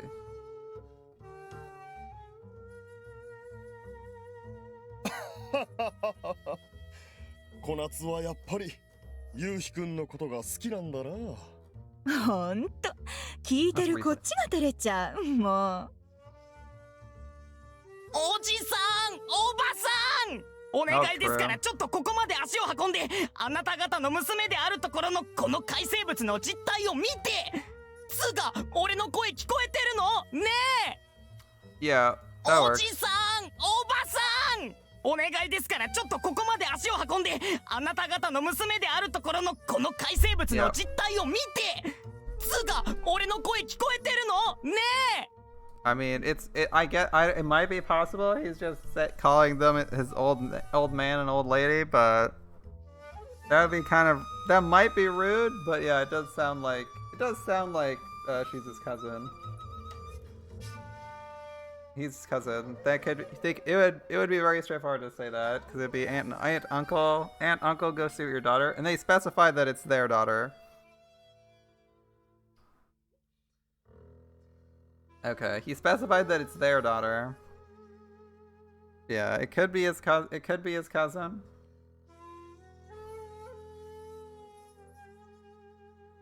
Walk faster. You know damn well why I'm walking so slow? Sure I do. See you in a minute. Let's take this opportunity to ask the question that's been bugging me for years. Why the hell does everything you always do end with my bones going snap, crackle, pop? 元から低い背がさらに縮んで足も短くなったから遅いのね。かわいそう。 It's cause you shrunk overnight and your legs are shorter than before. Poor you. He's shrinking. She's leeching his height. A flash. Dropping the shoulder strap into my hand, I swing my bag sidearm with all my strength. The attack is wide and slow, just the way I want it. My goal is threefold: to preempt my opponent, to divest myself of a burden, and to conceal my true attack. I loose the bag at Kanatsu's head and immediately step in for the kill. There's no time to build my ki. I'll just have to use my reserves. Ha! With a sharp exhalation, I focus my energy into a 3-strike combo. A palm strike to the diaphragm. A reverse knife hand to the side of the neck. And then a heel stomp to the bridge of the foot. 3 strikes in one unbroken flow. The need for the 3rd strike is obvious. Neither of the first 2 has made contact.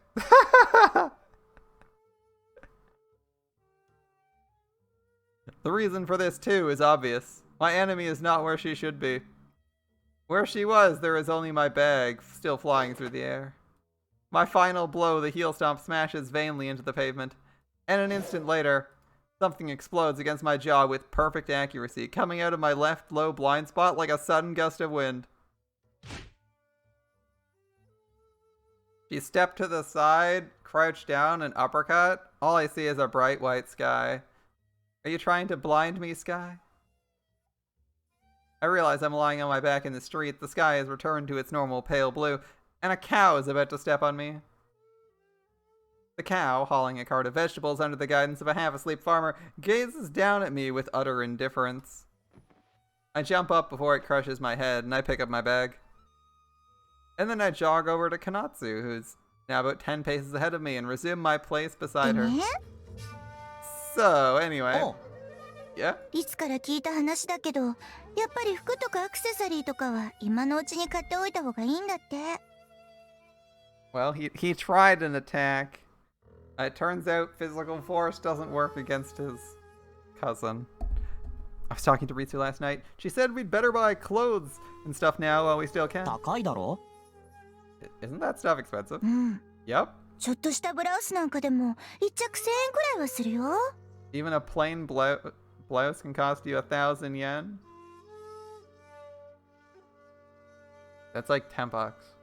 一生遊んで暮らせる金額だな Enough to live on for the rest of your life? Excuse me? あんたの一生、あと1週間で終わりなのね。Since when do you only have a week to live? 冗談だでも感覚的にはそれくらい高え That's how it feels. そうね。ちょっと前まではその10分の1くらいで買えたのに。I guess just a little while ago it cost only a tenth of that. Oof, inflation hits hard, doesn't it? Don't remind me. いやさすがにそれはちょっと前じゃない気がするぞ戦前の話じゃねえか Ugh, that was before the war. Not a little while ago.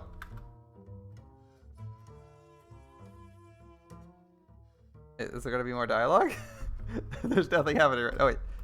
Oh, spacebar hides the text. そうかな。 I use spacebar instead of ここ clicking. 数年でバカみたいに値上がりしてる気がするんだけど。 Yeah, it sure feels like prices have jumped in the last few years. でお前そんなの買うのか So are you really gonna buy new clothes? 買えるわけないでししょ。あんたと同じお小遣いしかもらってないんだから、私も。Of course not, silly. You know my allowance isn't any bigger than yours. だよな。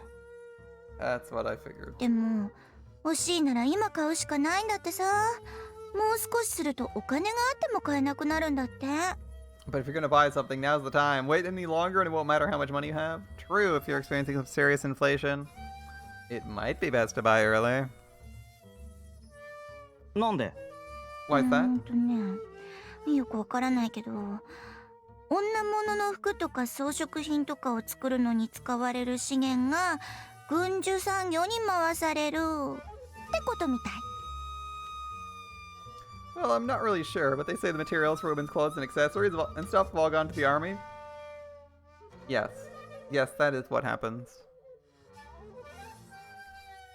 あ I get あ、 it. なるほど。 Wait, isn't that how we got synthetic materials like nylon? Pretty sure that's how we got some of that stuff, right? I forget. There's a bunch of synthetic materials that were invented when a bunch of the materials used for common stuff were taken by the military during World War II, right? World War I and II, right?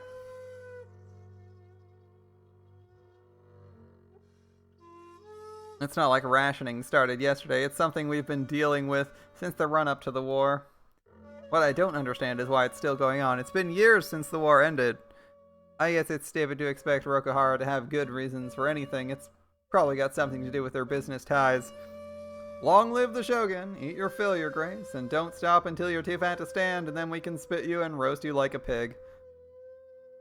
Luxuries keep moving further and further out of reach for us common folk. Meanwhile, we're up to our ears in freeze-dried food and toilet plungers. Luxury is the enemy, the Shogun says. I wonder whose. 輸入品なら関係ないけど、それこそ買えたもんじゃないし。 They're still imported brands, but it's not like I could ever afford them. まあいいじゃねえか別に服くらい。 What's the big deal? It's just clothes. 私が次のある服とか着てても平気なの？ You don't care if I have to wear hand-me-downs for the next year? 平気じゃない理由は相模湾の底まで探してもなさそうなんだが。 I could search all of Sagami Bay and not find a reason to care. そう。もう覚悟はできているのね。私がみっともない格好をして人に笑われる都度、なぜかあんたの肋骨が一本破損する仕組みになってるんだけど。 I guess that means you're ready for the consequences. Just so you know, every time someone laughs at me for looking like a hobo, one of your ribs will mysteriously wind up broken. It must be a law of the universe. 何その暴力システム。 I strenuously object to that law. 肋骨って24本しかないのにね。1ヶ月も持たないのね。 You かわ only い have そうに。 24 ribs. You won't even last a month, poor Yuhi. 一日一本かよ嫌だよ。笑われたくないならってやるってなよ家にいろよずっと。 That's crazy. If you don't want people to laugh at you, just stay home でも forever. あら不思議。これは例えばの話なんだけど、あんたと私がお金を出し合って服を1着買ったりすると、なんと一月の寿命が1年になったりするの。 But wait, there's a bright 命って side. 神秘的よね。 If you and I pool our funds and buy me a set of clothes, your life expectancy will suddenly go from 1 month to a whole year. How can this be? The mysteries of life. ああ、そこへ持って行きたかったん That's だ where you're going with この this. 話。 Well, she did beat your ass 2 seconds ago, but you kind of deserved it because you were the one who took a swing at her. And now, well, you might find yourself with a few broken ribs, maybe a punctured lung or two. Talk about beating around the bush. ま、別にいいけどな。 Sure, I'll give you some money.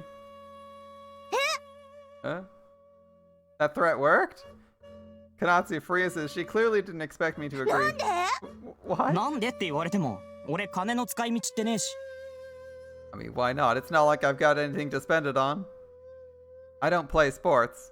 I haven't got any hobbies to speak of. The only time I ever use my allowance is when I feel like getting a snack after school or when I'm bored enough to buy a comic book.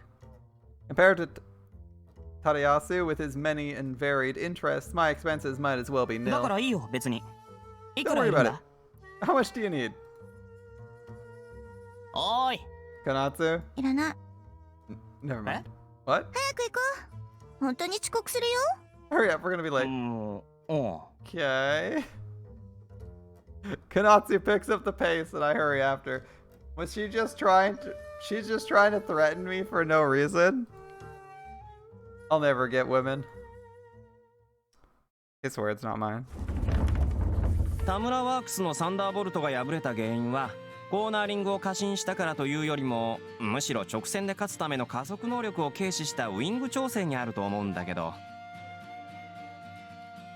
They're racing the power armor suits? Tamura's Thunderbolt didn't lose because they had too much confidence in its cornering ability. If you ask me, it was more that their wing tuning lacked the acceleration to gain in the straights.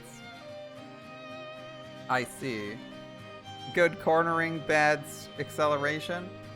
アフターバーナーにブラックを使っておいてウィングは重角にしていた意図がどこにあったにせよ結果だけ見て言えば単に器用貧乏で終わったとしか言いようがないんだ残念 Maybe な they が had ら a good reason for blacking the afterburners and increasing the wingspan, but looking at the results, all it got them was a machine that was too balanced for its own good. He seems like a racing fan. Got some strong opinions? おはようユヒいやー小夏今日もとってもチャーミングだね Good morning, Yuhi, Konatsu. You look quite lovely today. おはよ I'm pretty sure he said charming. Yeah, this is a world where the instead of the Tokugawa taking over, the Rokuhara took over, and the government wasn't brought down by the Americans. Yep. ありがとう稲木くん嬉しいわあなたも素敵よ Thank you, Inagi. I'm happy to hear that. You look rather dashing yourself. Well, that was very formal. This guy is Inagi Tadayasu. Tadayasu, Konatsu, and I have been friends since we were in diapers. I guess you could say we're stuck with each other. As you can see, Tadayasu is the most careless, carefree guy who's never had a care in the world. Dealing with him is easy. All you gotta do is not take a single thing he says seriously. Well, that's easy. クールだね小夏君のそんなところに触れるたび僕のハートは小鳥のように震えてしまうでも君はきっとそんな僕を優しく抱いてくれる温かさも持っているんだ I love how cold you are, Konatsu. Every time you look at me with those piercing eyes, my heart flutters like a little bird with chills. But I know you'll be there to warm me in your gentle embrace.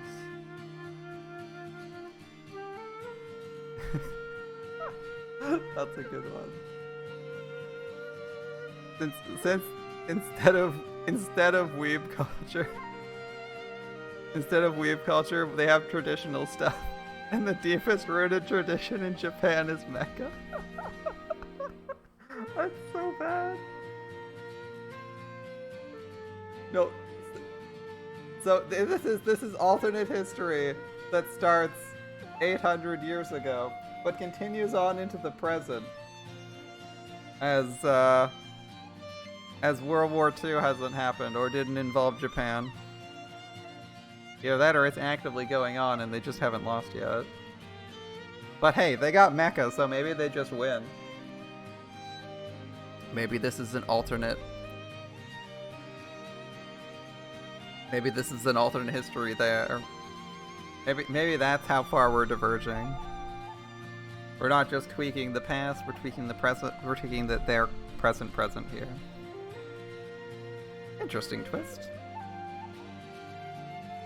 He said earlier the war is over years ago, but they're still rationing. Yeah. The war is over. Do you guess... Well, we don't know if that was World War II. Or if it's something else. It could have been another war. They may not have even had that war. It could just be like the latest rebellion could have been the war. It's not quite clear. It's not quite clear what the conflict was. We could make an assumption based on a vague knowledge of when the Rokuhara rose to power and why in 800 years. But I'm not going to make an assumption about which war it was until they explicitly tell me. Or at least what the contents of the war and the results were until they tell me. Presumably Japan having power armor in the present day and possibly a century before probably changed something. ユヒライター持ってる Yuhi, got a lighter? ないけどいや何に使う気だそれ What do you 別に need 止 for めようと anyway? も思わんが Not that I'm gonna stop you, whatever 愛 it の is. 炎で焼かれるのなら本望だよコナツカモン I'll give myself to the flames of love anytime you're ready. Come on. リツは Where's Ritsu? まだ来ていないね She's not here yet. 珍しいな Oh, that's weird. Me, Konatsu, Tadayasu, and Ritsu. Kamazawa Ritsu, that is. Together we form a sort of team. Not a sports team, despite being the same age as us and by far having the most irresponsible lifestyle. Ritsu likes to play the older sister and boss the rest of us around. Perhaps to reinforce her authority, she always comes to school with plenty of time to spare. Then she chews the rest of us out for arriving later. She is the one who comes half an hour early, but she keeps complaining that she has no one to talk to.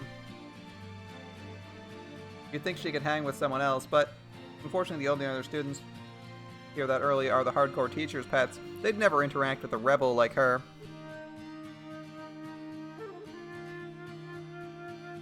A timeline with no Nobunaga.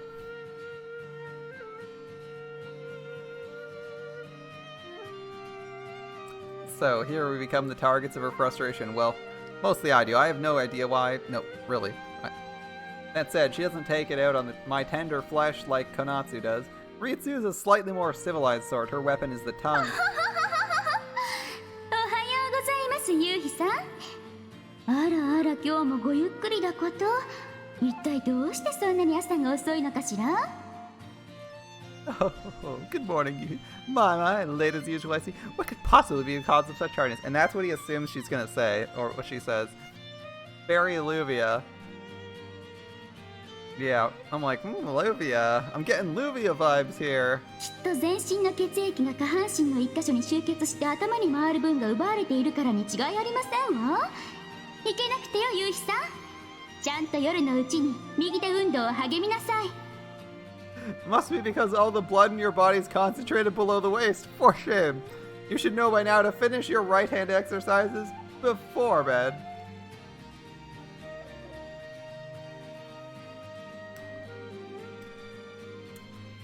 Not my words. I'm just gonna say, oh, Ritsu, are you volunteering to help? The words themselves, however, are far from civil. To be honest, I'm glad she's not here yet, having to take such an an oral? Bludgeoning. First thing in the morning can be pretty tough on one's sanity. I'm a little worried though. She's not the kind of person to walk in just before the bell. ま、夜にあれだけ遊び歩いててこれまで一度も遅刻してない方が不思議か I guess I should be more surprised. She's never been late. I mean, she loves spending the night out. そういうことでもないのかもしれないけどね I'm not sure 夜 that's the 間 reason. 外出の取り締まりが厳しくなってるらしいから You know, they've been more strict about curfew recently. そうなの They have? Students have always been prohibited from being out after dark. Tadayasu is talking about the curfew imposed on adults, which of course includes any students posing as adults. 鎌倉大番が夜の見回りを増やしたみたいだよ捕まったらよくて一晩拘束悪くすれば軍施設送りだとか I hear the watch stepped up patrols. If you get caught, best case scenario, a night in jail. Worst case, they turn you over to the army. たまらんねあ Damn, that でもまあそんなのに引っかかるような率じゃないだろう I don't think Ritsu'd get herself 警 caught. 備の網 though. をかいくぐるこのスリルがたまりませんわとか言って前よりもひどく夜遊びしてる可能性はあるね She might be out more than usual now that she has the thrill of dodging patrols. そんなところじゃない It's probably why she's late. Yeah, probably. I head to my seat, exchanging pleasantries with my classmates along the way. Tadayasu ambles along behind me, his seat next to で mine. 話の続きなんだけど So anyway, like I was 何の saying, 話 what were we talking about? The fact that Ritsu is missing? アーマーレース Oh, the armor race is at the start, right. See? I said they were racing power armor. ああはいはい Right. Tadayasu has many hobbies, but foremost among them is armor racing, where racers don specialized suits of armor, known as racing cruxes. Before you ask, no, of course, he doesn't race himself. Right now, he's limited to buying up all the magazines he can find, listening to races live on the radio, and going to watch whenever there's one in town. His dream, however, is to one day become a racer and tear up the circuit. でなんだっけ田村また負けたの Tamura lost again. Yes, that's right. If mecha samurai are a thing in the modern age. And yes, the Reinhardt mains are here. Are off in Germany. Drinking beer, celebrating, and about to be tested by a robot revolution. An AI revolution, reckon them. So, Tamura lost またと again? か言ってほしくはないけど、その通りだよ。 I wish セ you ッ wouldn't ティング say ミスが again. ね。 It was a ど tuning うして error. あんな素人臭い失敗するかな。 Of course, it was a tuning error. Why do they keep making such amateurish mistakes? Of course, you know better, right? ま、田村だし。 Because they're Tamura? その一言で片付けてほしくはないけど、その通りだね、残念な I が wish ら。 you wouldn't say it like it's so obvious, but yeah, unfortunately. で、勝ったのは Who won? 横丹のスーパーハウンド。小京のアプティマも結構いいとこまで食いついてたけどね。 Yokotan's Super Hound. Shokyo's Optima did pretty well too. またか。強えな、あれ。 Yokotan again. It's like they're addicted to kicking ass. And I'm just thinking, what's it? Who was it that dominated motorcycle races in the post-war era? Was that Yamaha? Japanese motorcycle racing. I think that was Yamaha, right? That was Yamaha that was like crushing it, right? I'm just trying to see which. I don't want to read an article on this. I was trying to remember which company it was that made that. I think it was Yamaha. So I'm pretty sure they also started making car engines, and they made some really nice ones. They ended up making some really nice ones. They don't make the car; they just make the engine. Yeah, mecha fighting seems like it's just racing so far. We haven't seen it. ベルトドライブ機構の威力なんだろうね。 I'm betting it's the power of their belt drive system. 面構えが武骨すぎて面白みがないから、俺はどうも好きになれないんだけどな。 The machines are so boring. I can't bring myself to root for them. 同感だよ。その点、田村はいいな。デザイン一つとってもなんだか夢があって。 That's what I like about Tamura. You can feel the creativity in every design. レースじゃ勝てないけどな。 Too bad they can't 良 win. くも悪くも趣味的なんだよ。勝つことよりもやりたいこと優先っていうか、そこが好きなんだけど。 For better or worse, they're artists. They'd rather follow their dreams than win, and that's what I like about them. 田村ワークスの選手は誰だったんだよ。お前ごひいきの Tamura 王子ミサオか Your favorite OG Misao? まさか彼女だったらそんなミスはないさ。 Kidding? なんて言ったかな。 She'd 聞 never いた make a ことの mistake な like い that. 新人だったよ。 What was the guy's name? It was some newbie I've never heard of. 腕は How was 見る it? べき点はなかったね。やっぱり今の田村は王子ミサオ一人のチームだよ。 Nothing worth mentioning. Misao's still their only serious お前 racer. が続けばいいじゃないか。 You should take his place. もちろんそのつもりだよ。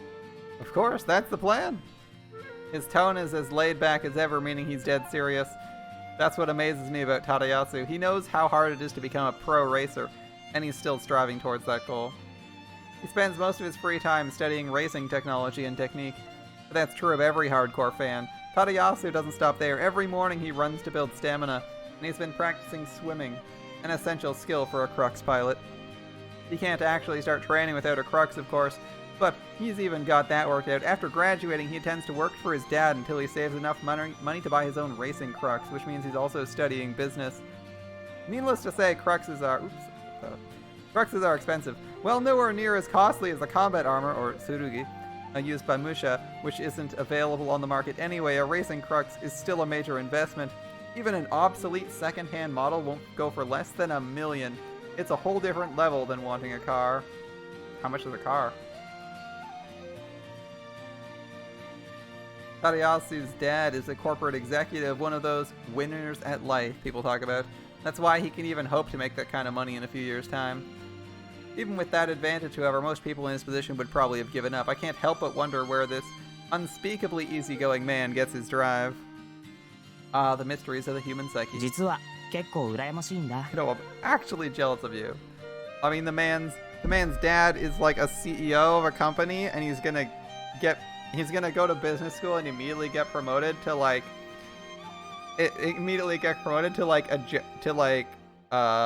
department manager. Probably not C-level, but a department manager right out of school. Yeah, I'd be jealous too.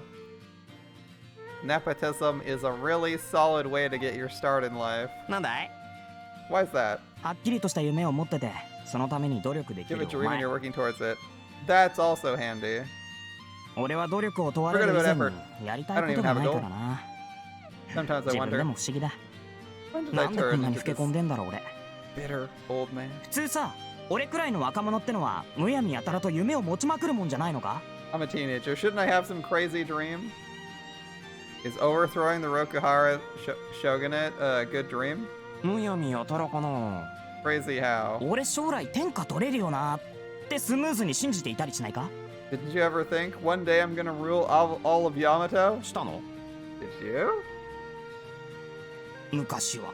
Once. 今は？ And now? とりあえず死ぬまでに犬小屋くらいは建てようかなと思う。 It'd be nice if I could have a doghouse before I die. 老け込んでるね。 You really are a bitter old man. うん。 Yeah.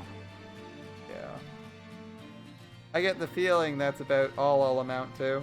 でも僕はね、いずれ夕日は何かに向かって走り出すと思うんだ。 But if you ask me, sooner or later you're gonna find something you want and seize 犬小 it. 屋？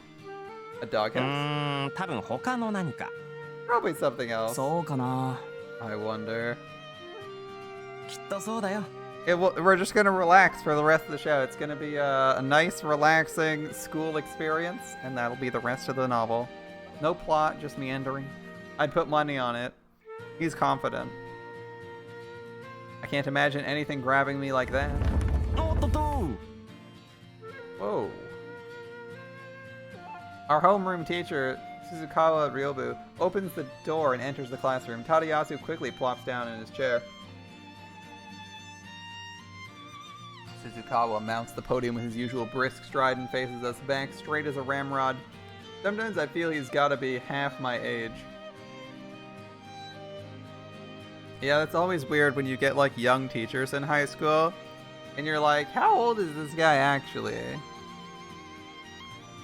And it's even more obvious in college because you know that some of the people who are like teaching the lesson are like legitimately only like 2 or 3 years ahead of you. You're just like, yeah, okay, first year graduate student going for their masters.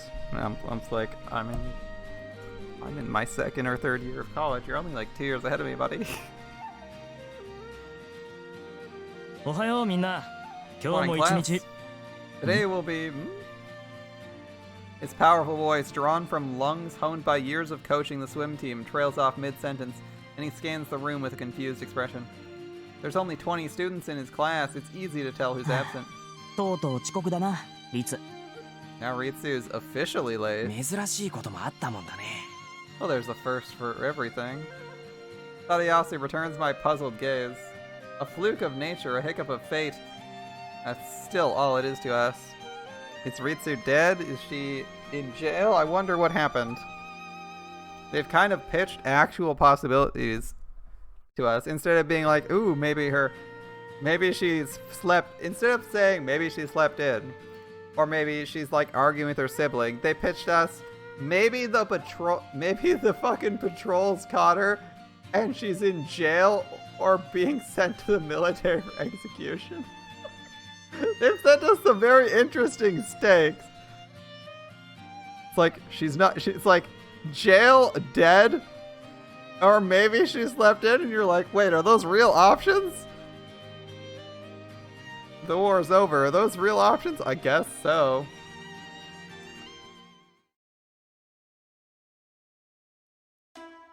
こうしてサイローフが解体され、内府家の大和支配が終わりを迎えたのは天永6年。国記2517年、外暦では1857年。And so the shogunate was dissolved, bringing an end to the Tokugawa dynasty's rule of Yamato. It was the 6th year of Tenne, 2517 by the imperial calendar, and 1857 by the Western calendar. So you said no Tokugawa. Reading Peak, good to see. Yeah, I'm enjoying it so far. So, there is in fact a Tokugawa in this history.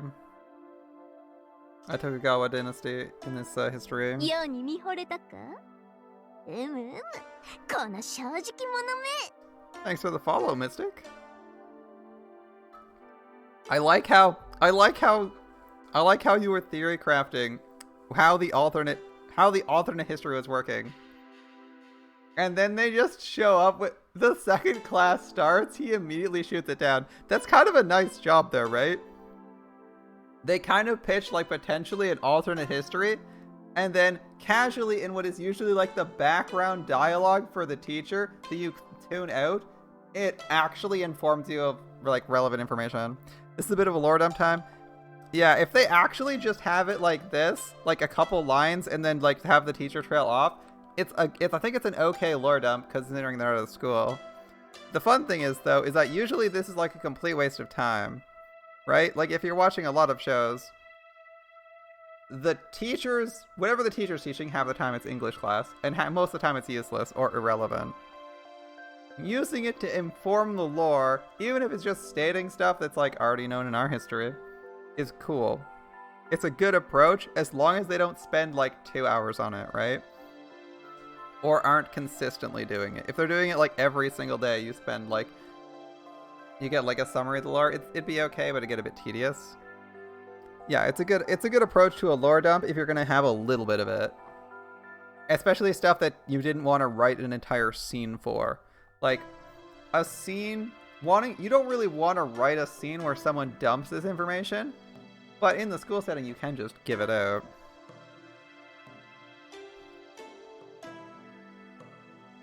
Also, isn't this a little bit late for the Tokugawa? When did the Tokugawa actually end?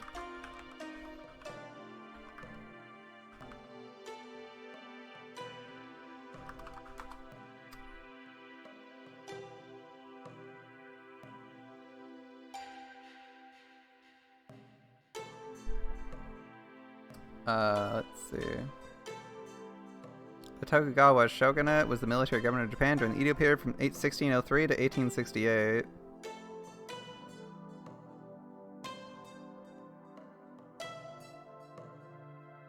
Okay. Do we have the late Tokugawa? Let's see. Who's the last Tokugawa? Yeah, the period seems off. Either that or it's just for that region. The reign of the Tokugawa clan was long. The Bakufu was dispatched in 1868. Yeah, it's 10 years off. I'm looking at it right now and I'm like, huh, that seems off by 10 years. You don't think it's a guy's history? Yeah, that's what I'm looking at. That's what I looked up. I'm like, wait a minute, that's off. Tokugawa's 68. It's not exactly the history, but I don't think the person would get it wrong. It's something easy to look up. So they're telling us there's a subtle change. There's a subtle change brought about by the brought about by their alternate history. That's interesting. So it's like some things happened that are still the same. The Tokugawa dynasty existed. However, it ended in the wrong year. And that's the start of our concrete information on what's actually diverged, because the first scene did not tell us what year it was set in. For all we knew, that was current year. It could be a flashback to this period. It could be a flashback to any other period. 2260年の開府からおよそ250年もの間、いわゆる半世時代は続いたわけだ。 For over 250 大 years, 和 the 史 feudal 上 system 一 reigned つの統治 supreme. 体制がここまでの長期間にわたって存続した例は他にない。 This is the first time in Yamato's history that any one government lasted so long. Yeah, Japan was plagued with a lot of instability for a long time. いや、 Lots of instability. 世界史上でも珍しい。大抵はそこまで歴史を重ねる前に腐敗してしまう。 Given the rest of the world, such success has been rare. Most governments collapse before reaching this point. 前橋、 Mabashi. え Mabashi. ちゃんと聞いているか？ Have you been listening? なぜ徳川裁量府はこんなに長い間大和を支配していら Japan's れたの called だと思う。 Yamato. Alright, that's a good thought. They haven't actually used the word Japan, it's always been Yamato. How do you think the Tokugawa shogunate lasted so long? Let's see. I would guess, with knowing very little about the Tokugawa shogunate, I would say, lack of external interference, lack of external disruption, general stability, and clear and unbroken line of succession. え Donna, 当てずっぽうでいい。 give it your best shot. 代々の内大臣が立派だったから Because the Tokugawa shoguns were great leaders. Alexander the Great's a great leader. How long did his kingdom last? 徳川15代のうち何人かについては、 I そう言っ haven't ても read this. That was certainly true about some of the 15 shoguns. I know there's at least someone who might have been here shortly ago that read this. Because they were commenting vaguely on the plot. In a way that was spoiler free. They come back periodically. They've been around here and there. I don't know if they're here right now though. I was certainly true about some of the 15 shoguns. Yep, some of the shoguns were good. だが、例えば5代目内大臣、生類憐れみの令を実施した綱吉は立派か？ Consider the 5th shogun, Tsuneyoshi, whose edicts on compassion for living things protected animals at the expense of his subjects. Would you call him a great leader? Define expense of his subjects. That's so vague. いえ。 I couldn't say that. I mean, I could say that anything that... I could say, like, implementing animal cruelty laws is at the expense of the people. Like, that'd be really easy. Like, preventing people... making it, like, illegal to abuse animals is like, at the expense of people. That's so vague. 一モラリストとしてはもしかすると立派だったのかもしれないけどな。統治者としては褒められた話じゃない。 Well, you can argue he was a pillar of moral virtue. He was far from an effective ruler. しかし彼の治世でも裁量府の統治は一応真っ当に機能していた。稲木、なぜだと思う？ Even during Tsuneyoshi's reign, the shogunate's authority remained steady. Why? Inagi. 徳川裁量府というものが一言で言えばせこい体制だったからじゃないかと。 To put it simply, the Tokugawa shoguns are small-minded rulers. That's why they remain steady? They're small-minded? もう Elaborate. 少し詳しく。徳川の初代家康は秀吉死後の豊臣体制内で実権を掌握、江戸に裁量府を開き事実上の天下人になりましたが、 Okay, so after the first shogun, Ieyasu, came to power following the death of Toyotomi Hideyoshi, he quickly established the shogunate in Edo and became the de facto ruler of Yamato. Okay. Is that small-minded? He became ruler of a whole country? 関東を中心に約300万石と言われる領土を確保すると、それ以外の土地は諸大名に任せ、あれこれと細かい口出しはしませんでした。 However, he only directly administered the 540 or so square kilometers of land comprising the central Kanto plain. The rest of the country he left to the daimyo, but refrained from butting in too often. その理由は、そもそも裁量府の設立目的が全国征服ではなく、徳川一族の庇護と繁栄に過ぎなかったからです。 The reason for this was that the goal of establishing the shogunate was not to unite Yamato, but to ensure prosperity and security for the Tokugawa clan. So he united all of Yamato with the goal of providing security for the Tokugawa clan. That is not a small goal. だから徳川家を維持するために必要な領土しか求めず、他を藩として分割しましたし、その内政にも関心を持ちませんでした。 They only cared about land held by the Tokugawa family members. The rest was divided to fiefs and parceled to other clans.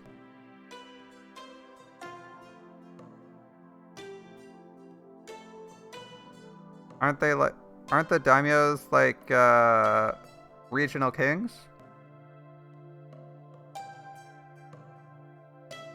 They're like regional rulers, a step below the emperor, right? 1 or 2 steps removed from the emperor, if I recall.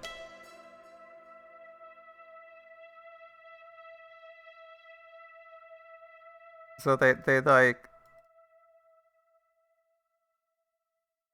like your lords, right? They govern regions a step above local lords. You have your local lord, you have your like local lords, you have your daimyo, you have your, and then you have the shogun and the emperor.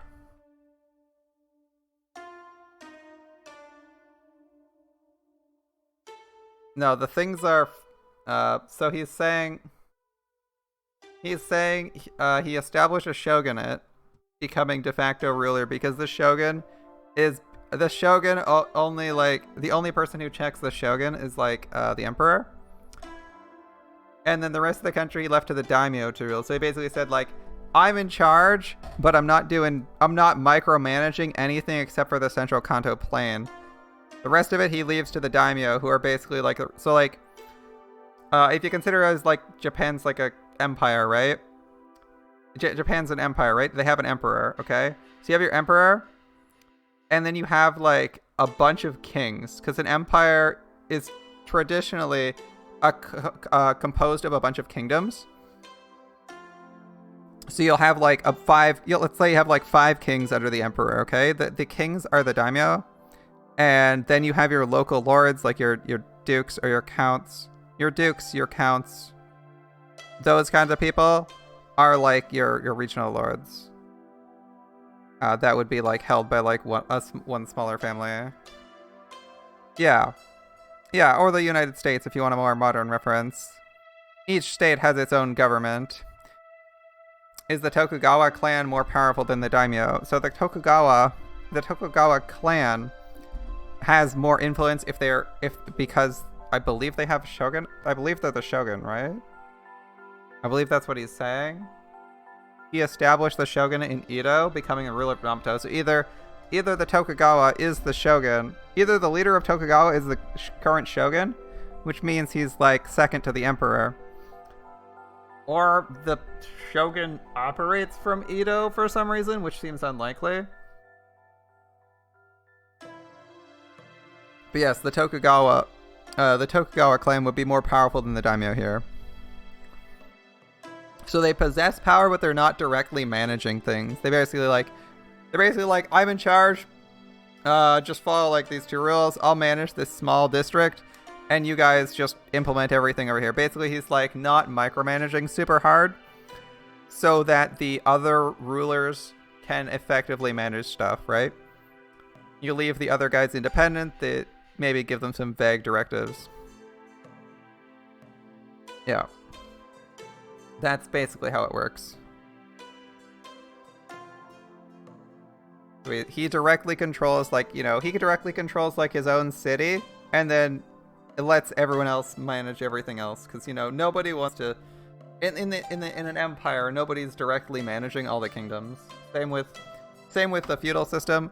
You don't typically have like a king micromanaging all the lands. That's what your lords are for, right? So like your counts, your viscounts, your dukes. Well, the duke is just like a larger count. So you have like all your counties, right? All your counties, all your fiefs and fiefdoms. You have like all these things, and they're managed in like by like a chain of command where each person generally has like independence on the region. So like at the lowest level, you have like whatever your local lord's title is. They manage it, and if they need soldiers, they go recruit from their peasantry, right?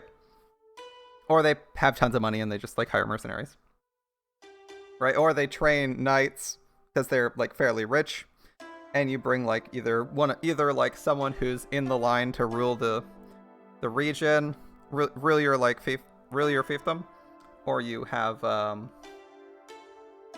like dedicated retainers that you use for soldiers. Other than directives sent down from the top that you vaguely need to implement, generally you as like a local lord can do whatever you want. And he's saying, like, this guy basically just doesn't really push out too many hard directives. He's kind of just like, yo, do whatever you want. I'm in charge. And if I need soldiers, I'll call you.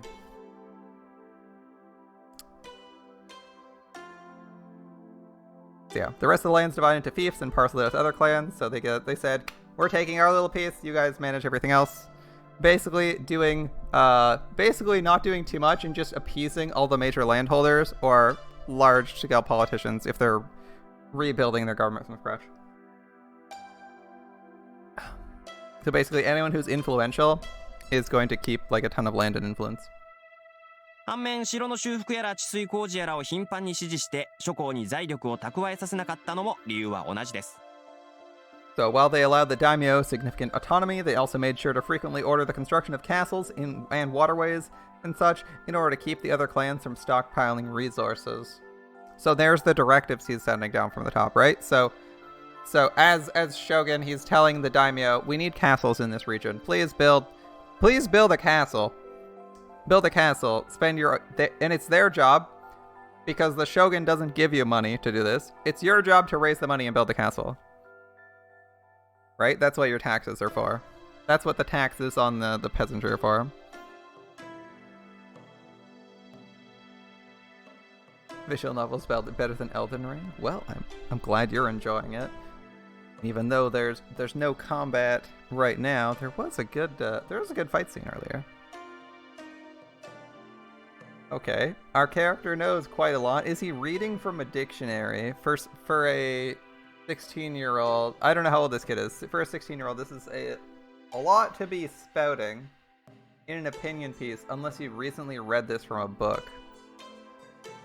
この徳川のやり方が結果的に地方のことは地方に任せて何も知らない中央が余計な指図をしたりしないというとても実際的な統治体制を作り上げたわけです。All in all, you end up with the outer domains mostly ruling themselves, with the distant central government mostly minding its own business, a very pragmatic system. Yeah. もし徳川家康が欲張って全国津々浦々を自分の手腕で直接統治しようとしていたら歴史はだいぶ変わっていたんじゃないかと。 If Tokugawa Ieyasu had been greedy and tried to rule the entire country directly, history probably would have been very different. 座ってよし。 Have a seat. 大体は今稲城が言った通りだ。Yep. 徳川家は地方分権を選び、中央集権を選ばなかった。その選択が時代に即していたわけだな。As Inagi explained, Tokugawa chose to divide rather than centralize power, and it turned out that was exactly the right decision at that time. ここは試験に出すぞ。 By the way, this will be on the test. Of course, it's always on the test. When do teachers talk about things that aren't on the test? うえ Well, it looks like at least one of you will be passing the test. Shit, I didn't catch any of that. I mean, there's a pretty good chance he was just reading it from the book, so just read the textbook. Ugh. I can always ask Tadayasu later. そして時代が変わり、西洋列強の帝国主義が先鋭化してくると、この体制は終わった。稲城の言う、せこい体制では到底列強に対抗できなかったからだ。So the centuries passed until the encroachment of Western imperialism brought an end to this age. Tokugawa's small-minded government, as Inagi put it, was utterly incapable of standing up to the West. 藩政時代の初期に行われた鎖国を復活させようなんて考えた人々もいたが、There were people who talked about closing the borders as they did early in the feudal 鎖 period. 国とは外国との交際を一切断つことで、黎明期の裁量府は国内の基盤を固め But る the 間、 closure was 他 brief 国 and の干 focused. 渉を排除するための緊急措置としてこれを行ってい It was る。 meant to eliminate the outside influences while Kamakura's shogunate secured its base of power. また享保年間、関白豊臣秀吉の徳川討伐令に端を発する大阪の陣に際して、関白が大英連邦から大量の武器を買い入れるという噂が立ったために、短期間鎖国がされたこともある。There was also a temporary sealing of the borders in the Kyoho period during the siege of Osaka, when it was suspected that Toyotomi Hideyoki, who declared war against Tokugawa, was planning to receive shipments of weapons from the British も Empire. し西洋列強のアジア進出への対策として、末期の裁量府が再鎖国を選択していたら、多分大規模な武力衝突を招く結果になったろ The う。 shogunate chose this path when faced with the might of the West, it would surely have led to war. So we said the shogunate ended 10 years early. Does that mean they didn't have だが結局 isolation? I don't ヤマ remember ト when は王 the 政復古 Americans broke up in 中 the 央集権国家としての神聖という道を選択する。 Yamato chose the path of それが具 rebirth, 体的にどういうものか。 restoration of a centralized government with the emperor at its head. As for how this was accomplished, を話し始めると長いから今日はここまでにするか。あと5分しかないしな。 well, I suppose that's too much to cover with only 5 minutes remaining. We'll get to that tomorrow. Yes, good. Good, Suzukawa. 代わりに少し No more 余計な話をしよう。 Instead, let me give you something to think about. Okay. No, bad Suzukawa. Not more work. 国記2600年外暦1940年現在大和国を事実上支配している六原幕府は Now we find ourselves in the year 2600, or 1940 if you prefer. The Rokuhara shogunate, the current power ruling Yamato, is, to put it simply, it's 1940. I guess the war is over, and was over for some time. 言うなれば A greedy 欲張った徳 Tokugawa. 川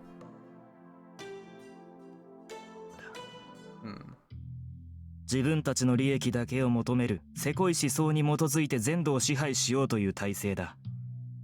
貴族院も衆議院も廃止された。内閣も機能していない。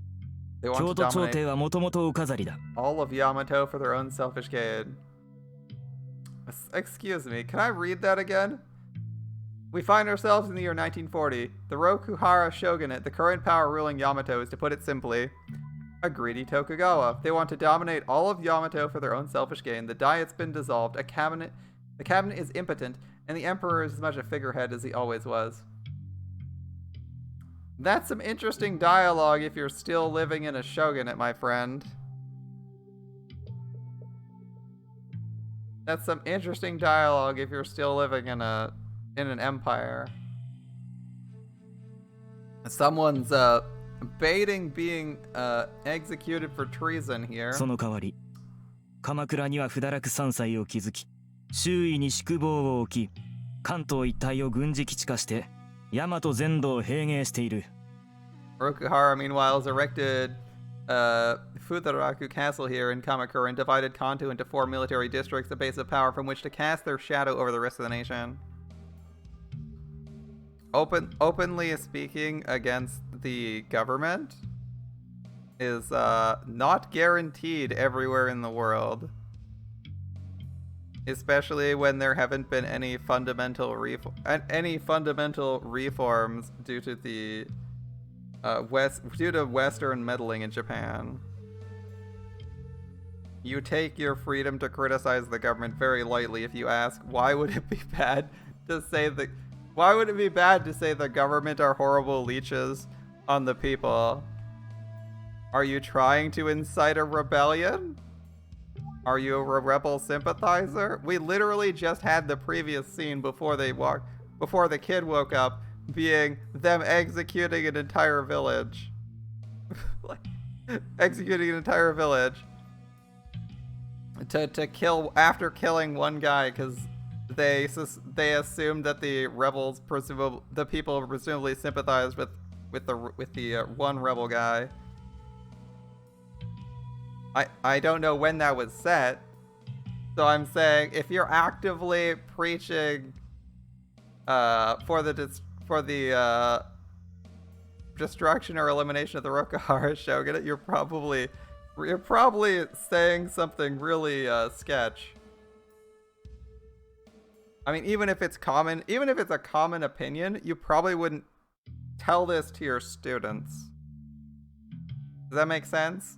Like, even if everyone hates the government, here, you're kind of risking your neck a little bit to say this.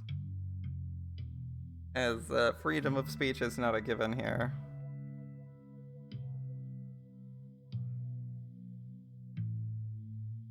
Yeah. So, we've divided Kanto into 4 military districts, a base of power from which to cast a shadow of the rest of the nation, and they erected a big castle in the area of Kamakura. Okay. 統治方針は実にシンプルで分かりやすい。 Their demands are simple. Submit. 逆らうな。反抗すればどうなる He's か。 also phrasing it in a 大 very 阪が hostile 焼け野原と manner. なり、今なお再建されない理由を知らない者 So はいない this だろう。 also isn't like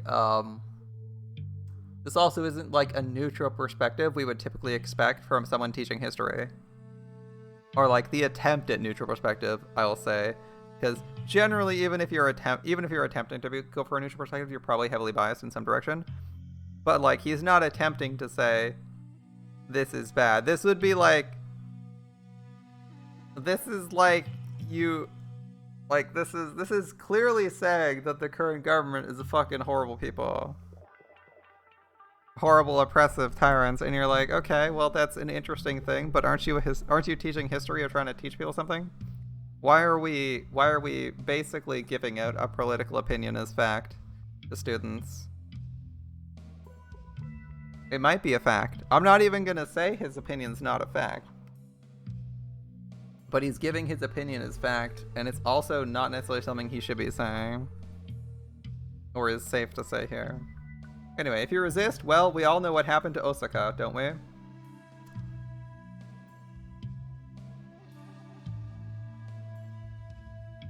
Okay. 近畿に住む友人の言によれば、あの町は今、二重の意味でゴーストタウンなのだそうだ。According to a friend of mine who lives in the region, Osaka is now a ghost town in every sense of the word. 我々は今、かような支配を受けている。This is the government we find ourselves living under today. Isn't Osaka not a village and like is an actual city? Alright. What's the population of Osaka right now? The population of Osaka is 2.69 million right now. And can I see what it was like 50 years ago? The population hasn't changed that much in the last 20 years. Ah, here we go. Japan metro area population. All the way back to 1950. There were 7 million people in the region. There you go. If it's a fucking ghost town, they killed approximately 7 million people. Probably a couple million. If you're just saying this, just the city itself. Metropolitan area would include the, like outlying districts. Would include like outlying districts, everything in the Osaka region. High score. That's an impressive number of people to be killing in Japan. A high score indeed. If you're gonna purge a city like that. Because the population of the city actually isn't going up. Remember, the population of the city isn't going up right now. So it's actually been like, it's actually like only got up from like 7 to 9 million in the last 100 years, in the last 73 years. So the numbers are pretty close. Alright. It would be reasonable to say there's probably 1.5 million people in the city. Or in the area that is currently a ghost town. That's a lot of dead people.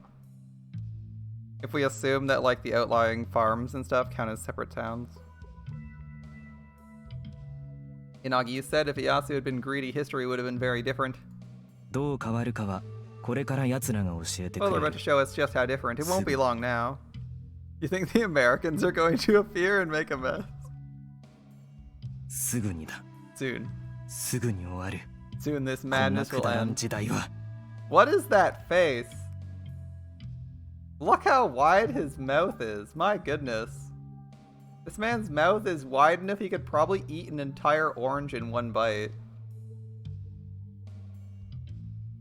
Soon this man... This guy is clearly preaching rebellion. You don't just say, soon this madness will end. Okay, he's pushing for the plot. Yeah, he got a big mouth. He's pushing the plot forward and hinting what we're going to be seeing in the next couple arcs. I like that. I'm curious how much time we actually spend at this school. Cause he's preaching big change. The story is supposed to be really good, so it's probably telling me we're going to be leaving school at some point. And I don't think we're going to spend a long time here. But it is getting late, and I think we're gonna have to wrap this up now. It's fun, and I'm looking forward to seeing some more.